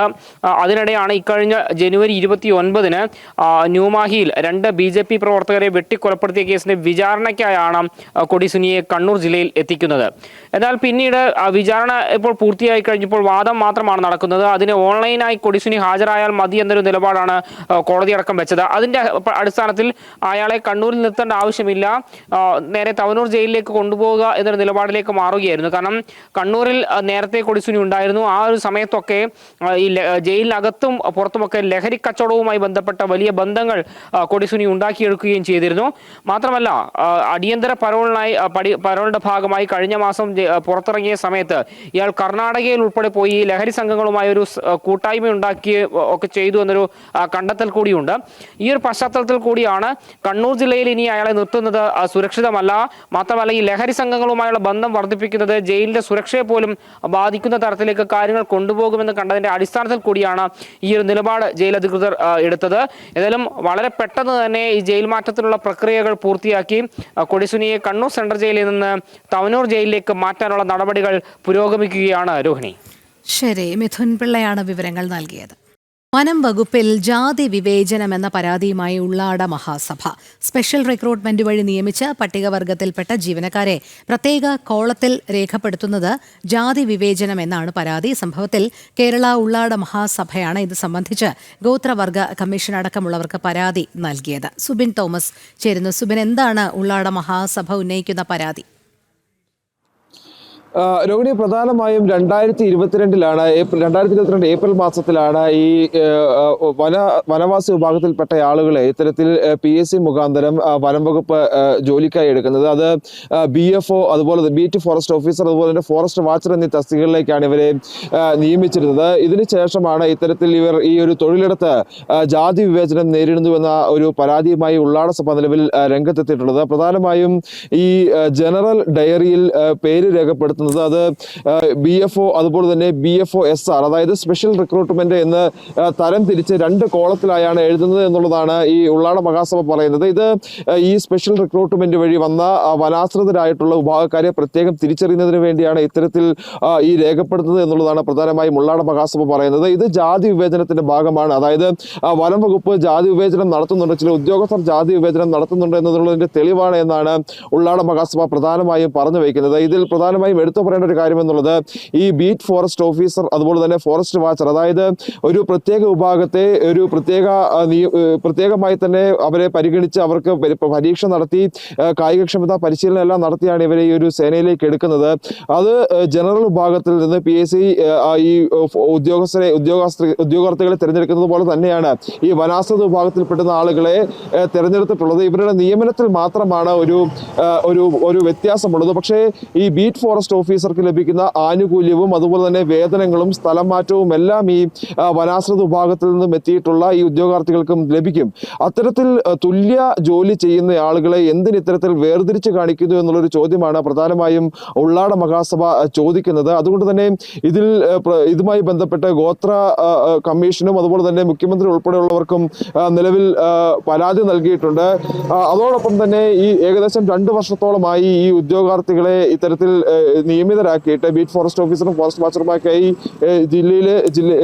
സംസ്ഥാനത്ത് 13 ജില്ലകളിലും ഇവർ ജോലി ചെയ്യുന്നുണ്ട്. ഇവരുടെ PSC വെരിഫിക്കേഷനോ ഇവരുടെ മറ്റ് നടപടിക്രമങ്ങൾ, ഇവരെ സ്ഥിരപ്പെടുത്തുന്നതുമായി ബന്ധപ്പെട്ടുള്ള മറ്റ് നടപടിക്രമങ്ങളോ ഒന്നും തന്നെ ഇതുവരെ നടത്താൻ ഉദ്യോഗസ്ഥർ തയ്യാറായിട്ടില്ല എന്നുള്ളതാണ് പ്രധാനമായും പറയുന്നത്. ഇപ്പോൾ നമ്മൾ രേഖകൾ പുറത്തുവിടുന്നത് ഈ ഇടുക്കി ജില്ലയിൽ, അതായത് പെട്ടിമുടി, അതുപോലെ തന്നെ പെട്ടിമുടിയോട് ചേർന്നുള്ള മറ്റ് 2 ഫോറസ്റ്റ് സ്റ്റേഷനുകളിലുള്ള വിവരങ്ങളാണ് പുറത്തുവിടുന്നത്. അതിൽ നമ്മൾ വ്യക്തമായി തന്നെ കാണാം, ഒരു മഞ്ഞ മാർക്ക് നൽകി 2 കോളങ്ങൾ, അതായത് BFO അതുപോലെ തന്നെ BFO SR എന്നും ഫോറസ്റ്റ് വാച്ചർ SR എന്നും രേഖപ്പെടുത്തിയിരിക്കുന്നത് കൃത്യമായി കാണാം. ഇത് ഇടുക്കി ജില്ലയിലെ മാത്രം അവസ്ഥയല്ല, സംസ്ഥാനത്തുടനീളം ഇത്തരത്തിൽ ചില ഫോറസ്റ്റ് സ്റ്റേഷനുകളിൽ ചില ഫോറസ്റ്റ് ഉദ്യോഗസ്ഥർ ഇത്തരത്തിൽ ജാതി വിവേചനം കാണിക്കുന്നുണ്ട് എന്നാണ് ഈ ഉള്ളാട മഹാസഭ എന്തായാലും പറഞ്ഞു വെക്കുന്നത്. അടിയന്തരമായ ഒരു ഇടപെടൽ ഉണ്ടായില്ലെങ്കിൽ പ്രത്യക്ഷ പ്രതിഷേധത്തിലേക്ക് പോകുമെന്നുള്ളൊരു മുന്നറിയിപ്പാണ് ഉള്ളാട മഹാസഭ നൽകുന്നത്. ഇത്തരത്തിൽ ഈ തൊഴിലെടുത്ത് മറ്റ് ഇത്തരത്തിലുള്ള വിവേചനത്തിന് പുറമെ മറ്റ് പല ബുദ്ധിമുട്ടുകളും ഇത്തരം ഈ വനാശ്രിത വിഭാഗത്തിൽ നിന്ന് വന്ന ആളുകൾ അനുഭവിക്കുന്നുണ്ട്. അവർ അത് തങ്ങളുമായി നേരിട്ട് പങ്കുവച്ചിട്ടുണ്ട്. അത്തരത്തിൽ ഈ വനാശ്രിത വിഭാഗത്തിൽ നിന്നെത്തിയ ഈ ഉദ്യോഗസ്ഥർ പങ്കുവച്ചത് പ്രകാരമാണ് ഇത്തരത്തിൽ വിവരങ്ങൾ ശേഖരിക്കുകയും ഈ പരാതിയിലേക്ക് കടക്കുകയും ചെയ്തത് എന്നുള്ളതാണ് ഈ ഉള്ളാട മഹാസഭയുടെ പ്രസിഡന്റായിട്ടുള്ള മോഹനൻ നമ്മളുമായി പങ്കുവച്ചത്. ഇനിയിപ്പോൾ അടിയന്തരമായ ഇടപെടൽ ഉണ്ടാവണം, വനംവകുപ്പ് മന്ത്രി ഉൾപ്പെടെ ഇടപെടേണ്ടതായിട്ടുണ്ട്. ഇത്തരത്തിലൊരു വിവേചനം വനംവകുപ്പിൽ ഈ ഒരു വനാശ്രിത വിഭാഗത്തിൽ നിന്ന് വന്ന ഉദ്യോഗസ്ഥർ നേരിടുന്നുണ്ടെങ്കിൽ അത് വലിയ ഒരു തെറ്റ് തന്നെയാണ്. അത്തരത്തിൽ തുല്യ വേതനം അല്ലെങ്കിൽ തുല്യ ജോലി പങ്കിടുന്ന ആളുകൾക്ക് എന്തിനാണ് ഈ ഒരു വേർതിരിവ് എന്നുള്ളൊരു കാര്യത്തിൽ മറുപടി പറയേണ്ടത് വനംവകുപ്പ് തന്നെയാണ്. ശരി, സുബിൻ തോമസ് ആണ് വിവരങ്ങൾ നൽകിയത്. LDF തനിക്ക് നിയന്ത്രണങ്ങളൊന്നും ഏർപ്പെടുത്തിയിട്ടില്ലെന്ന് Thrissur mayor MK Varghese. LDF അംഗമല്ല, സ്വതന്ത്രനായി വിജയിച്ചു വന്ന ആളാണ് താൻ. BJPയോട് രാഷ്ട്രീയ അയിത്തമില്ലെന്നും MK വർഗീസ്. അതേസമയം MK വർഗീസിനെ തള്ളി ഡെപ്യൂട്ടി മേയർ ML റോസിയും രംഗത്തു വന്നു. സാനു K സജീവ് ചേരുന്നു. സാനു, പറയൂ.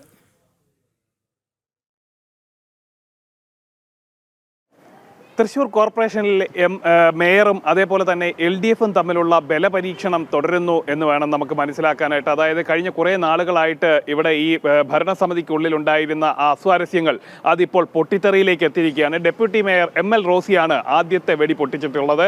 അതായത് മേയർ ഒരു തരത്തിലുള്ള കൂടിയാലോചനകളും ഇല്ലാതെ തീരുമാനങ്ങൾ എടുക്കുന്നു, അത്തരം തീരുമാനങ്ങൾ നടപ്പിലാക്കുന്നു അല്ലെങ്കിൽ അടിച്ചേൽപ്പിക്കുന്നു എന്നാണ് ഡെപ്യൂട്ടി മേയർ ML റോസി കഴിഞ്ഞ ദിവസം ആരോപണമായിട്ട് ഉന്നയിച്ചത്. നമ്മളോടടക്കം അത് പങ്കുവെച്ചു. എന്നാൽ മേയർ പറയുന്നത് തനിക്ക് രാഷ്ട്രീയമില്ലെന്നും ഒപ്പം തന്നെ കോർപ്പറേഷനിൽ, അതായത് തൃശൂർ കോർപ്പറേഷനിലെ വികസനം മാത്രമാണ് തൻ്റെ ലക്ഷ്യമെന്നും മേയർ തിരിച്ചടിക്കുന്നു. എന്തായാലും ഈ BJPയിലേക്ക് മേയർ പോയേക്കാം എന്നുള്ള സംശയത്തിൻ്റെ നിഴലിൽ നിൽക്കുന്ന മേയർ, ആ മേയർക്ക് മേൽ കൂടുതൽ നിയന്ത്രണങ്ങൾ LDF ഏർപ്പെടുത്തിയിരിക്കുകയാണ്.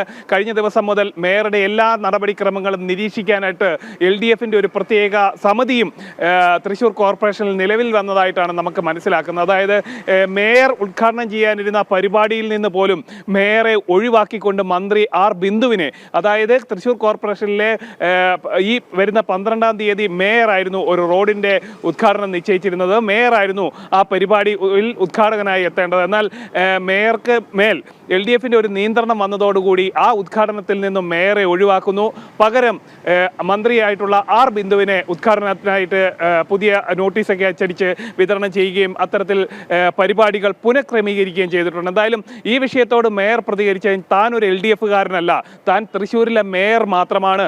അതായത് തൃശ്ശൂരിൻ്റെ വികസനം മാത്രം നോക്കിയാൽ മതി. LDF നിയന്ത്രണങ്ങൾ ഏർപ്പെടുത്തുന്നെങ്കിൽ അത് LDFിൽ നിന്നുള്ളവർക്ക്, CPMൽ നിന്നുള്ളവർക്ക് അല്ലെങ്കിൽ CPIയിൽ നിന്നുള്ളവർക്ക് മാത്രം LDF നിയന്ത്രണം ഏർപ്പെടുത്തിയാൽ മതി. താൻ ഒരിക്കലും ഒരു LDFകാരനല്ല, തൃശ്ശൂർ മേയറാണെന്ന് ആവർത്തിച്ച് മേയർ അവകാശപ്പെടുകയാണ്. ഒപ്പം തന്നെ നമ്മൾ ആവർത്തിച്ച് ചോദിച്ചൊരു ചോദ്യമുണ്ട്, BJPയുടെ ഏതെങ്കിലും തരത്തിൽ ഐത്തമുണ്ടോ എന്നുള്ള അടക്കമുള്ള കാര്യങ്ങൾ നമ്മൾ മേയറോട് ആരാഞ്ഞിരുന്നു. എന്നാൽ മേയർ അതിന് കൃത്യമായിട്ടുള്ള മറുപടി നൽകിയിരിക്കുന്നത് തനിക്ക് ആരോടും ഐത്തമില്ല, രാഷ്ട്രീയ ഐത്തം താൻ ആരോടും വെച്ച് പുലർത്താറില്ല. അതായത് ഈ കാലാവധി, തൃശ്ശൂർ കോർപ്പറേഷൻ്റെ മേയർ എന്നുള്ള കാലാവധി കഴിയുന്നത് വരെ മാത്രമായിരിക്കും താൻ ഈ സ്ഥാനത്തിരിക്കുക. അതിനുശേഷം ഏത് രാഷ്ട്രീയത്തിൽ പ്രവർത്തിക്കണമെന്നുള്ളത് പിന്നീട് താൻ തീരുമാനിക്കുമെന്നും മേയർ വ്യക്തമാക്കുന്നു. എന്തായാലും ഈ മേയറും ഒപ്പം തന്നെ LDFും തമ്മിലുള്ള ഒരു ബലപരീക്ഷണം തൃശ്ശൂർ കോർപ്പറേഷനിൽ തുടങ്ങിയതോടുകൂടി, അല്ലെങ്കിൽ അത്തരത്തിലുള്ള അധികാര വടംവലി, പിടിവലി, പരസ്പരമുള്ള ചെളിവാരിയേറിൽ തുടങ്ങിയതോടുകൂടി തൃശ്ശൂരിൻ്റെ ഒരു ഭരണസ്തംഭനം തന്നെ ഉണ്ടായിരിക്കുകയാണ്. അതായത് മേയർ ഒരു വഴിക്കും ഒപ്പം തന്നെ ഡെപ്യൂട്ടി മേയർ മറ്റൊരു വഴിക്കും പോകുന്ന ഒരു നിലയിലേക്ക് കാര്യങ്ങൾ എത്തുന്നു. അതായത് ഉദ്ഘാടന പരിപാടികളിൽ നിന്നടക്കം മേയറോട് പറയാതെ മേയറുടെ പേര് കൂട്ടുന്നു. ഒപ്പം തന്നെ പരിപാടികൾ പുനർക്രമീകരിക്കുന്നു. അത് CPM മന്ത്രിമാരെ കൊണ്ടുവന്ന് അത് ഉദ്ഘാടനം ചെയ്യിപ്പിക്കാനുള്ള പദ്ധതികളൊക്കെ തയ്യാറാക്കുന്നു. ഇത്തരത്തിൽ മേയർ ഒരു വഴിക്കും അതേപോലെ തന്നെ ഡെപ്യൂട്ടി മേയർ മറ്റൊരു വഴിക്കും നീങ്ങുന്ന ഒരു നിലയിലേക്ക് തൃശ്ശൂർ കോർപ്പറേഷന്റെ ഭരണം മാറിയിരിക്കുകയാണ്. ശരി, സാനുവാണ് വിവരങ്ങൾ നൽകിയത്. മലപ്പുറം മണ്ണാർമലയിൽ വീണ്ടും പുലി. നാട്ടുകാർ സ്ഥാപിച്ച ക്യാമറയിലാണ് ഇന്നും പുലിയുടെ ദൃശ്യങ്ങൾ പതിഞ്ഞത്. ജനവാസ മേഖലയിൽ പുലി വിഹരിക്കാൻ തുടങ്ങിയിട്ട് മാസങ്ങളായെന്ന് പ്രദേശവാസികൾ പറയുന്നു. നാട്ടുകാർ വനം മന്ത്രിക്ക് നിവേദനം നൽകി. ശിവദാസ് കന്മനം ചേരുന്നു. ശിവദാസ്, ആശങ്കയിലാണോ പ്രദേശവാസികൾ? തീർച്ചയായും മണ്ണാർമലയിൽ വീണ്ടും പുലിയുടെ ദൃശ്യങ്ങൾ നാട്ടുകാർ സ്ഥാപിച്ച ക്യാമറയിൽ പതിഞ്ഞിരിക്കുന്നു. കഴിഞ്ഞ കുറച്ച് കാലങ്ങളായി ഈ മേഖലയിലെല്ലാം തന്നെ പുലിയുടെ വാസം ഉണ്ട്. പല ഇടങ്ങളിലും നാട്ടുകാർ സ്ഥാപിച്ച ക്യാമറയിൽ പുലിയുടെ ദൃശ്യങ്ങൾ പതിഞ്ഞിട്ടുണ്ട്. അതുകൊണ്ട് തന്നെ നാട്ടുകാർ വലിയ ആശങ്കയിലാണ് ഉള്ളത്. ഈ പ്രദേശത്ത് കഴിയുന്നത് പലതവണ കൃത്യമായി തന്നെ ഈ കാര്യങ്ങളെല്ലാം തന്നെ വനംവകുപ്പ് അധികാരികളോട് കാര്യങ്ങൾ പറഞ്ഞിരുന്നു. പക്ഷേ കൃത്യമായൊരു ഇടപെടലോ അല്ലെങ്കിൽ അത്തരത്തിൽ ഇത് പരിഹരിക്കാനുള്ള ഒരു നടപടിയോ ഒന്നും തന്നെ വനംവകുപ്പിൻ്റെ ഭാഗത്തു നിന്നും ഉണ്ടാകുന്നില്ല. പിന്നീട് ഏറ്റവും ഒടുവിലാണ് നാട്ടുകാർ അവരുടെ തന്നെ കൃത്യമായി അവർ സ്വയം ക്യാമറ സ്ഥാപിക്കാനുള്ള തീരുമാനത്തിൽ എത്തിയത്. അതിനുശേഷം ഈ മണ്ണാർമലയുടെ വിവിധ മേഖലകളിൽ നാട്ടുകാർ തന്നെയാണ് ക്യാമറകൾ സ്ഥാപിച്ചത്. അതിനുശേഷം പല തവണകളിലായി ഇത്തരത്തിൽ ഈ ക്യാമറയിൽ പുലിയുടെ ദൃശ്യങ്ങൾ പതിയുന്ന ഒരു സാഹചര്യങ്ങൾ ഉണ്ടായിരുന്നു. മുൻപും ഏകദേശം ഒരാഴ്ച കൂടുമ്പോൾ തന്നെ പല തവണ ഇത്തരത്തിൽ പുലിയുടെ ദൃശ്യങ്ങൾ പതിഞ്ഞിരുന്നു. പക്ഷേ ഇതെല്ലാം തന്നെ കൃത്യമായി വനംവകുപ്പിനെ ബോധിപ്പിച്ചിട്ടുണ്ട്. ആ ദൃശ്യങ്ങൾ കൈമാറിയിട്ടുണ്ട്. പക്ഷേ ഈ ഇതിനു വേണ്ടി, അതായത് പുലിയെ പിടികൂടാനുള്ള ഒരു നടപടിയും വനംവകുപ്പിന്റെ ഭാഗത്തു നിന്നും ഇതുവരെ ഉണ്ടായിട്ടില്ല. ഏറ്റവും ഒടുവിൽ ഇപ്പോൾ നാട്ടുകാർ വനംവകുപ്പ് മന്ത്രിക്ക് നിവേദനം നൽകിയിരിക്കുകയാണ്. ഈ പ്രദേശത്ത് താമസിക്കാൻ കഴിയുന്നില്ല. കാരണം കുട്ടികൾക്ക് പോലും പുറത്തിറങ്ങി നടക്കാൻ കഴിയാത്ത സാഹചര്യം, സ്കൂളിലേക്ക് പോകാൻ കഴിയാത്ത സാഹചര്യം, ആളുകൾക്ക് ജോലിക്ക് പോകാൻ കഴിയാത്ത ഒരു സാഹചര്യം ഉണ്ട്. അതുകൊണ്ട് തന്നെ അടിയന്തരമായി ഈ പുലിയെ പിടികൂടാനുള്ള നടപടികൾ സ്വീകരിക്കണം എന്നാണ് നാട്ടുകാർ ഈ നിവേദനത്തിൽ ആവശ്യപ്പെട്ടിട്ടുള്ളത്. എന്തായാലും നിലവിൽ ഇതുവരെ വനംവകുപ്പിന്റെ ഭാഗത്തു നിന്നും കാര്യമായ നടപടികളോ ഇടപെടലോ ഒന്നും തന്നെ ഉണ്ടായിട്ടില്ല. രോഹിണി. ശരി ശിവദാസ്, എന്തായാലും മണ്ണാർമലയിൽ വീണ്ടും പുലിയുടെ സാന്നിധ്യം കണ്ടെത്തിയത് വലിയ ആശങ്ക സൃഷ്ടിച്ചിരിക്കുകയാണ് നാട്ടുകാർക്കിടയിൽ. നാട്ടുകാർ സ്ഥാപിച്ച ക്യാമറയിലാണ് പുലിയുടെ ദൃശ്യങ്ങൾ പതിഞ്ഞത് എന്നുള്ളതാണ്. കുറച്ച് ഏറെ നാളുകളായി പുലി ഈ ജനവാസ മേഖലയിൽ വിഹരിക്കാൻ തുടങ്ങിയിട്ട്. പക്ഷേ വനം വകുപ്പ് കാര്യക്ഷമമായ ഒരു ഇടപെടൽ നടത്തുന്നില്ല എന്നുള്ള പരാതിയും ഉയരുന്നുണ്ട്. ഇടുക്കി പീരുമേട് മണ്ഡലത്തിലെ വന്യമൃഗശല്യത്തിൽ വനംവകുപ്പിനെതിരെ CPI. വന്യജീവി ശല്യം സംബന്ധിച്ച സാഹചര്യങ്ങൾ നിയമസഭയിലും വനംവകുപ്പിലും അറിയിച്ചിട്ടും ശാശ്വത പരിഹാരമായിട്ടില്ല. ഇതിനെതിരെ പീരുമേട് MLA വാഴൂർ സോമന്റെ നേതൃത്വത്തിൽ ഇന്ന് ജനകീയ പ്രതിഷേധം നടത്തും. സുബിൻ തോമസ് ചേരുന്നു. സുബിൻ, LDFിലെ തന്നെ ഒരു ഘടകകക്ഷിയാണ് നിലവിൽ ഇപ്പോൾ വനം വകുപ്പിനെതിരെ ആരോപണവുമായി രംഗത്തെത്തിയിരിക്കുന്നതല്ലേ? തീർച്ചയായും ഇടുക്കി ജില്ലയിൽ കഴിഞ്ഞ ഏതാനും മാസങ്ങളായി വന്യമൃഗശല്യം രൂക്ഷമാകുന്നു. നമ്മൾ പരിശോധിക്കുകയാണെന്നുണ്ടെങ്കിൽ വർഷങ്ങളായി വന്യമൃഗശല്യത്തിന്റെ തോത് കുറയുന്നതല്ലാതെ കൂടി വരുന്ന ഒരു സാഹചര്യമാണ്. നിലവിലിപ്പോൾ പീരുമേട് മേഖലയിലാണ് ഈ ഒരു വന്യമൃഗശല്യം നിലവിൽ രൂക്ഷമായിക്കൊണ്ടിരിക്കുന്നത്. മറ്റു മേഖലകളിൽ നിന്ന് വ്യത്യസ്തമായി പ്രധാനമായും പീരുമേട്, അതുപോലെ തന്നെ മതമ്പ ഉൾപ്പെടെയുള്ള പ്രദേശങ്ങളിൽ ഈ ഒരു വന്യമൃഗശല്യം, അതായത് കാട്ടാന ശല്യം രൂക്ഷമാകുന്ന ഒരു സാഹചര്യം, പുലി ശല്യം രൂക്ഷമാകുന്ന ഒരു സാഹചര്യം എല്ലാം നിലനിൽക്കുന്നു. ഇത്തരത്തിൽ കഴിഞ്ഞ ദിവസം ഈ മതമ്പയിൽ ഒരാളെ കാട്ടാന ചവിട്ടിക്കൊള്ളുന്ന ഒരു സാഹചര്യം ഉണ്ടായിരുന്ന ഒരു തോട്ടം തൊഴിലാളിയാണ്. കൂടാതെ പീരുമേട്, അതുപോലെ തന്നെ പീരുമേടിനോട് ചേർന്ന് കല്ലാർ, അതായത് ഒരു ടൂറിസം കേന്ദ്രം കൂടിയാണ്, അതായത് പരുന്തുംപാലയിലേക്ക് പോകുന്ന ഒരു പ്രധാന പാതയാണ്. ഈ പാതയോരത്ത് വരെ കാട്ടാനകൾ എത്തുന്ന സാഹചര്യമുണ്ടായി. കൂടാതെ പട്ടുമല, പട്ടുമുടി തുടങ്ങിയ തോട്ടം മേഖലയിലും ഈ സ്ഥിരമായി കാട്ടാന സാന്നിധ്യം ഉണ്ടാവുകയും ചെയ്തു. അതുകൊണ്ട് തന്നെ തോട്ടം തൊഴിലാളികൾക്ക് പോലും ജോലിക്ക് പോകാൻ കഴിയാത്തൊരു സാഹചര്യവും ഇവിടെ ഉടലെടുത്തിട്ടുണ്ട്. പക്ഷേ ഇത്തരത്തിലുള്ള കാര്യങ്ങളെല്ലാം തന്നെ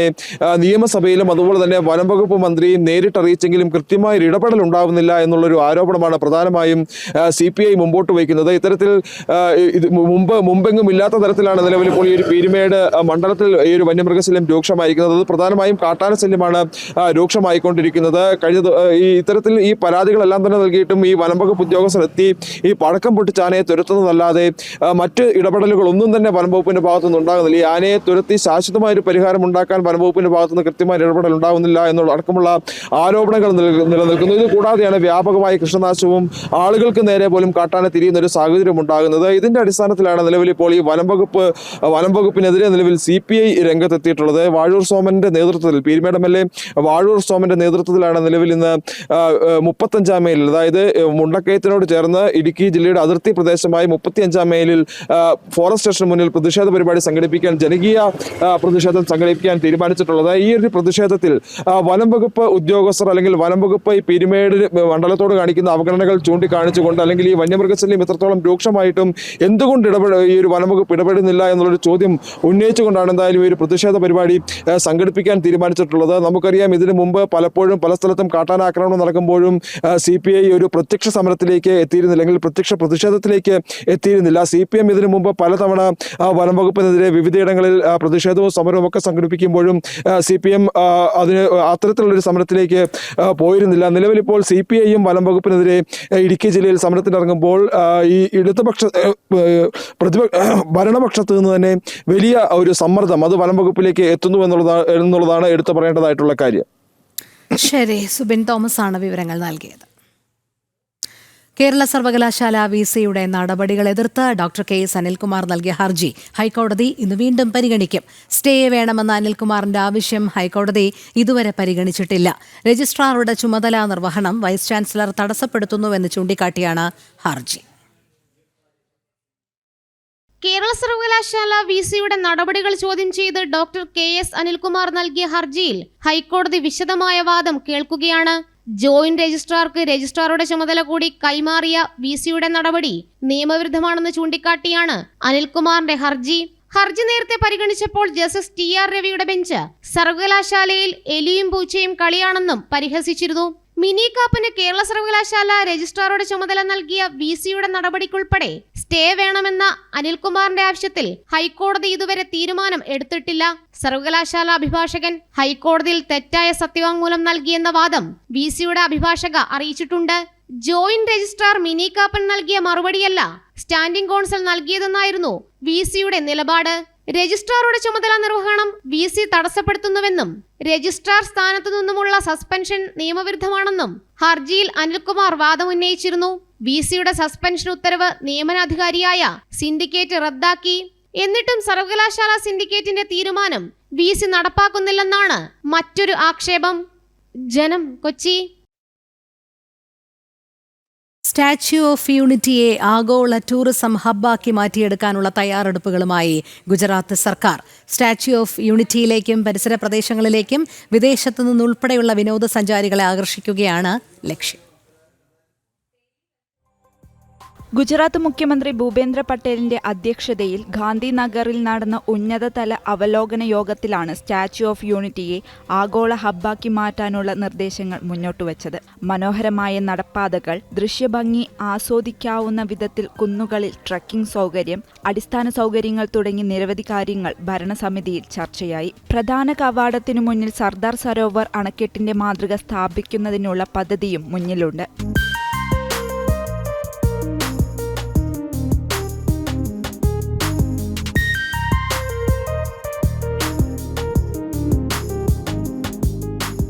ടൂറിസം പദ്ധതിയുടെ ഭാഗമായി വിനോദസഞ്ചാരികളുടെ താമസ സൗകര്യം കൂടുതൽ മെച്ചപ്പെടുത്തും. അതിമനോഹരമായ വ്യൂ പോയിന്റുകളും സഞ്ചാരികൾക്കായി നിർമ്മിക്കും.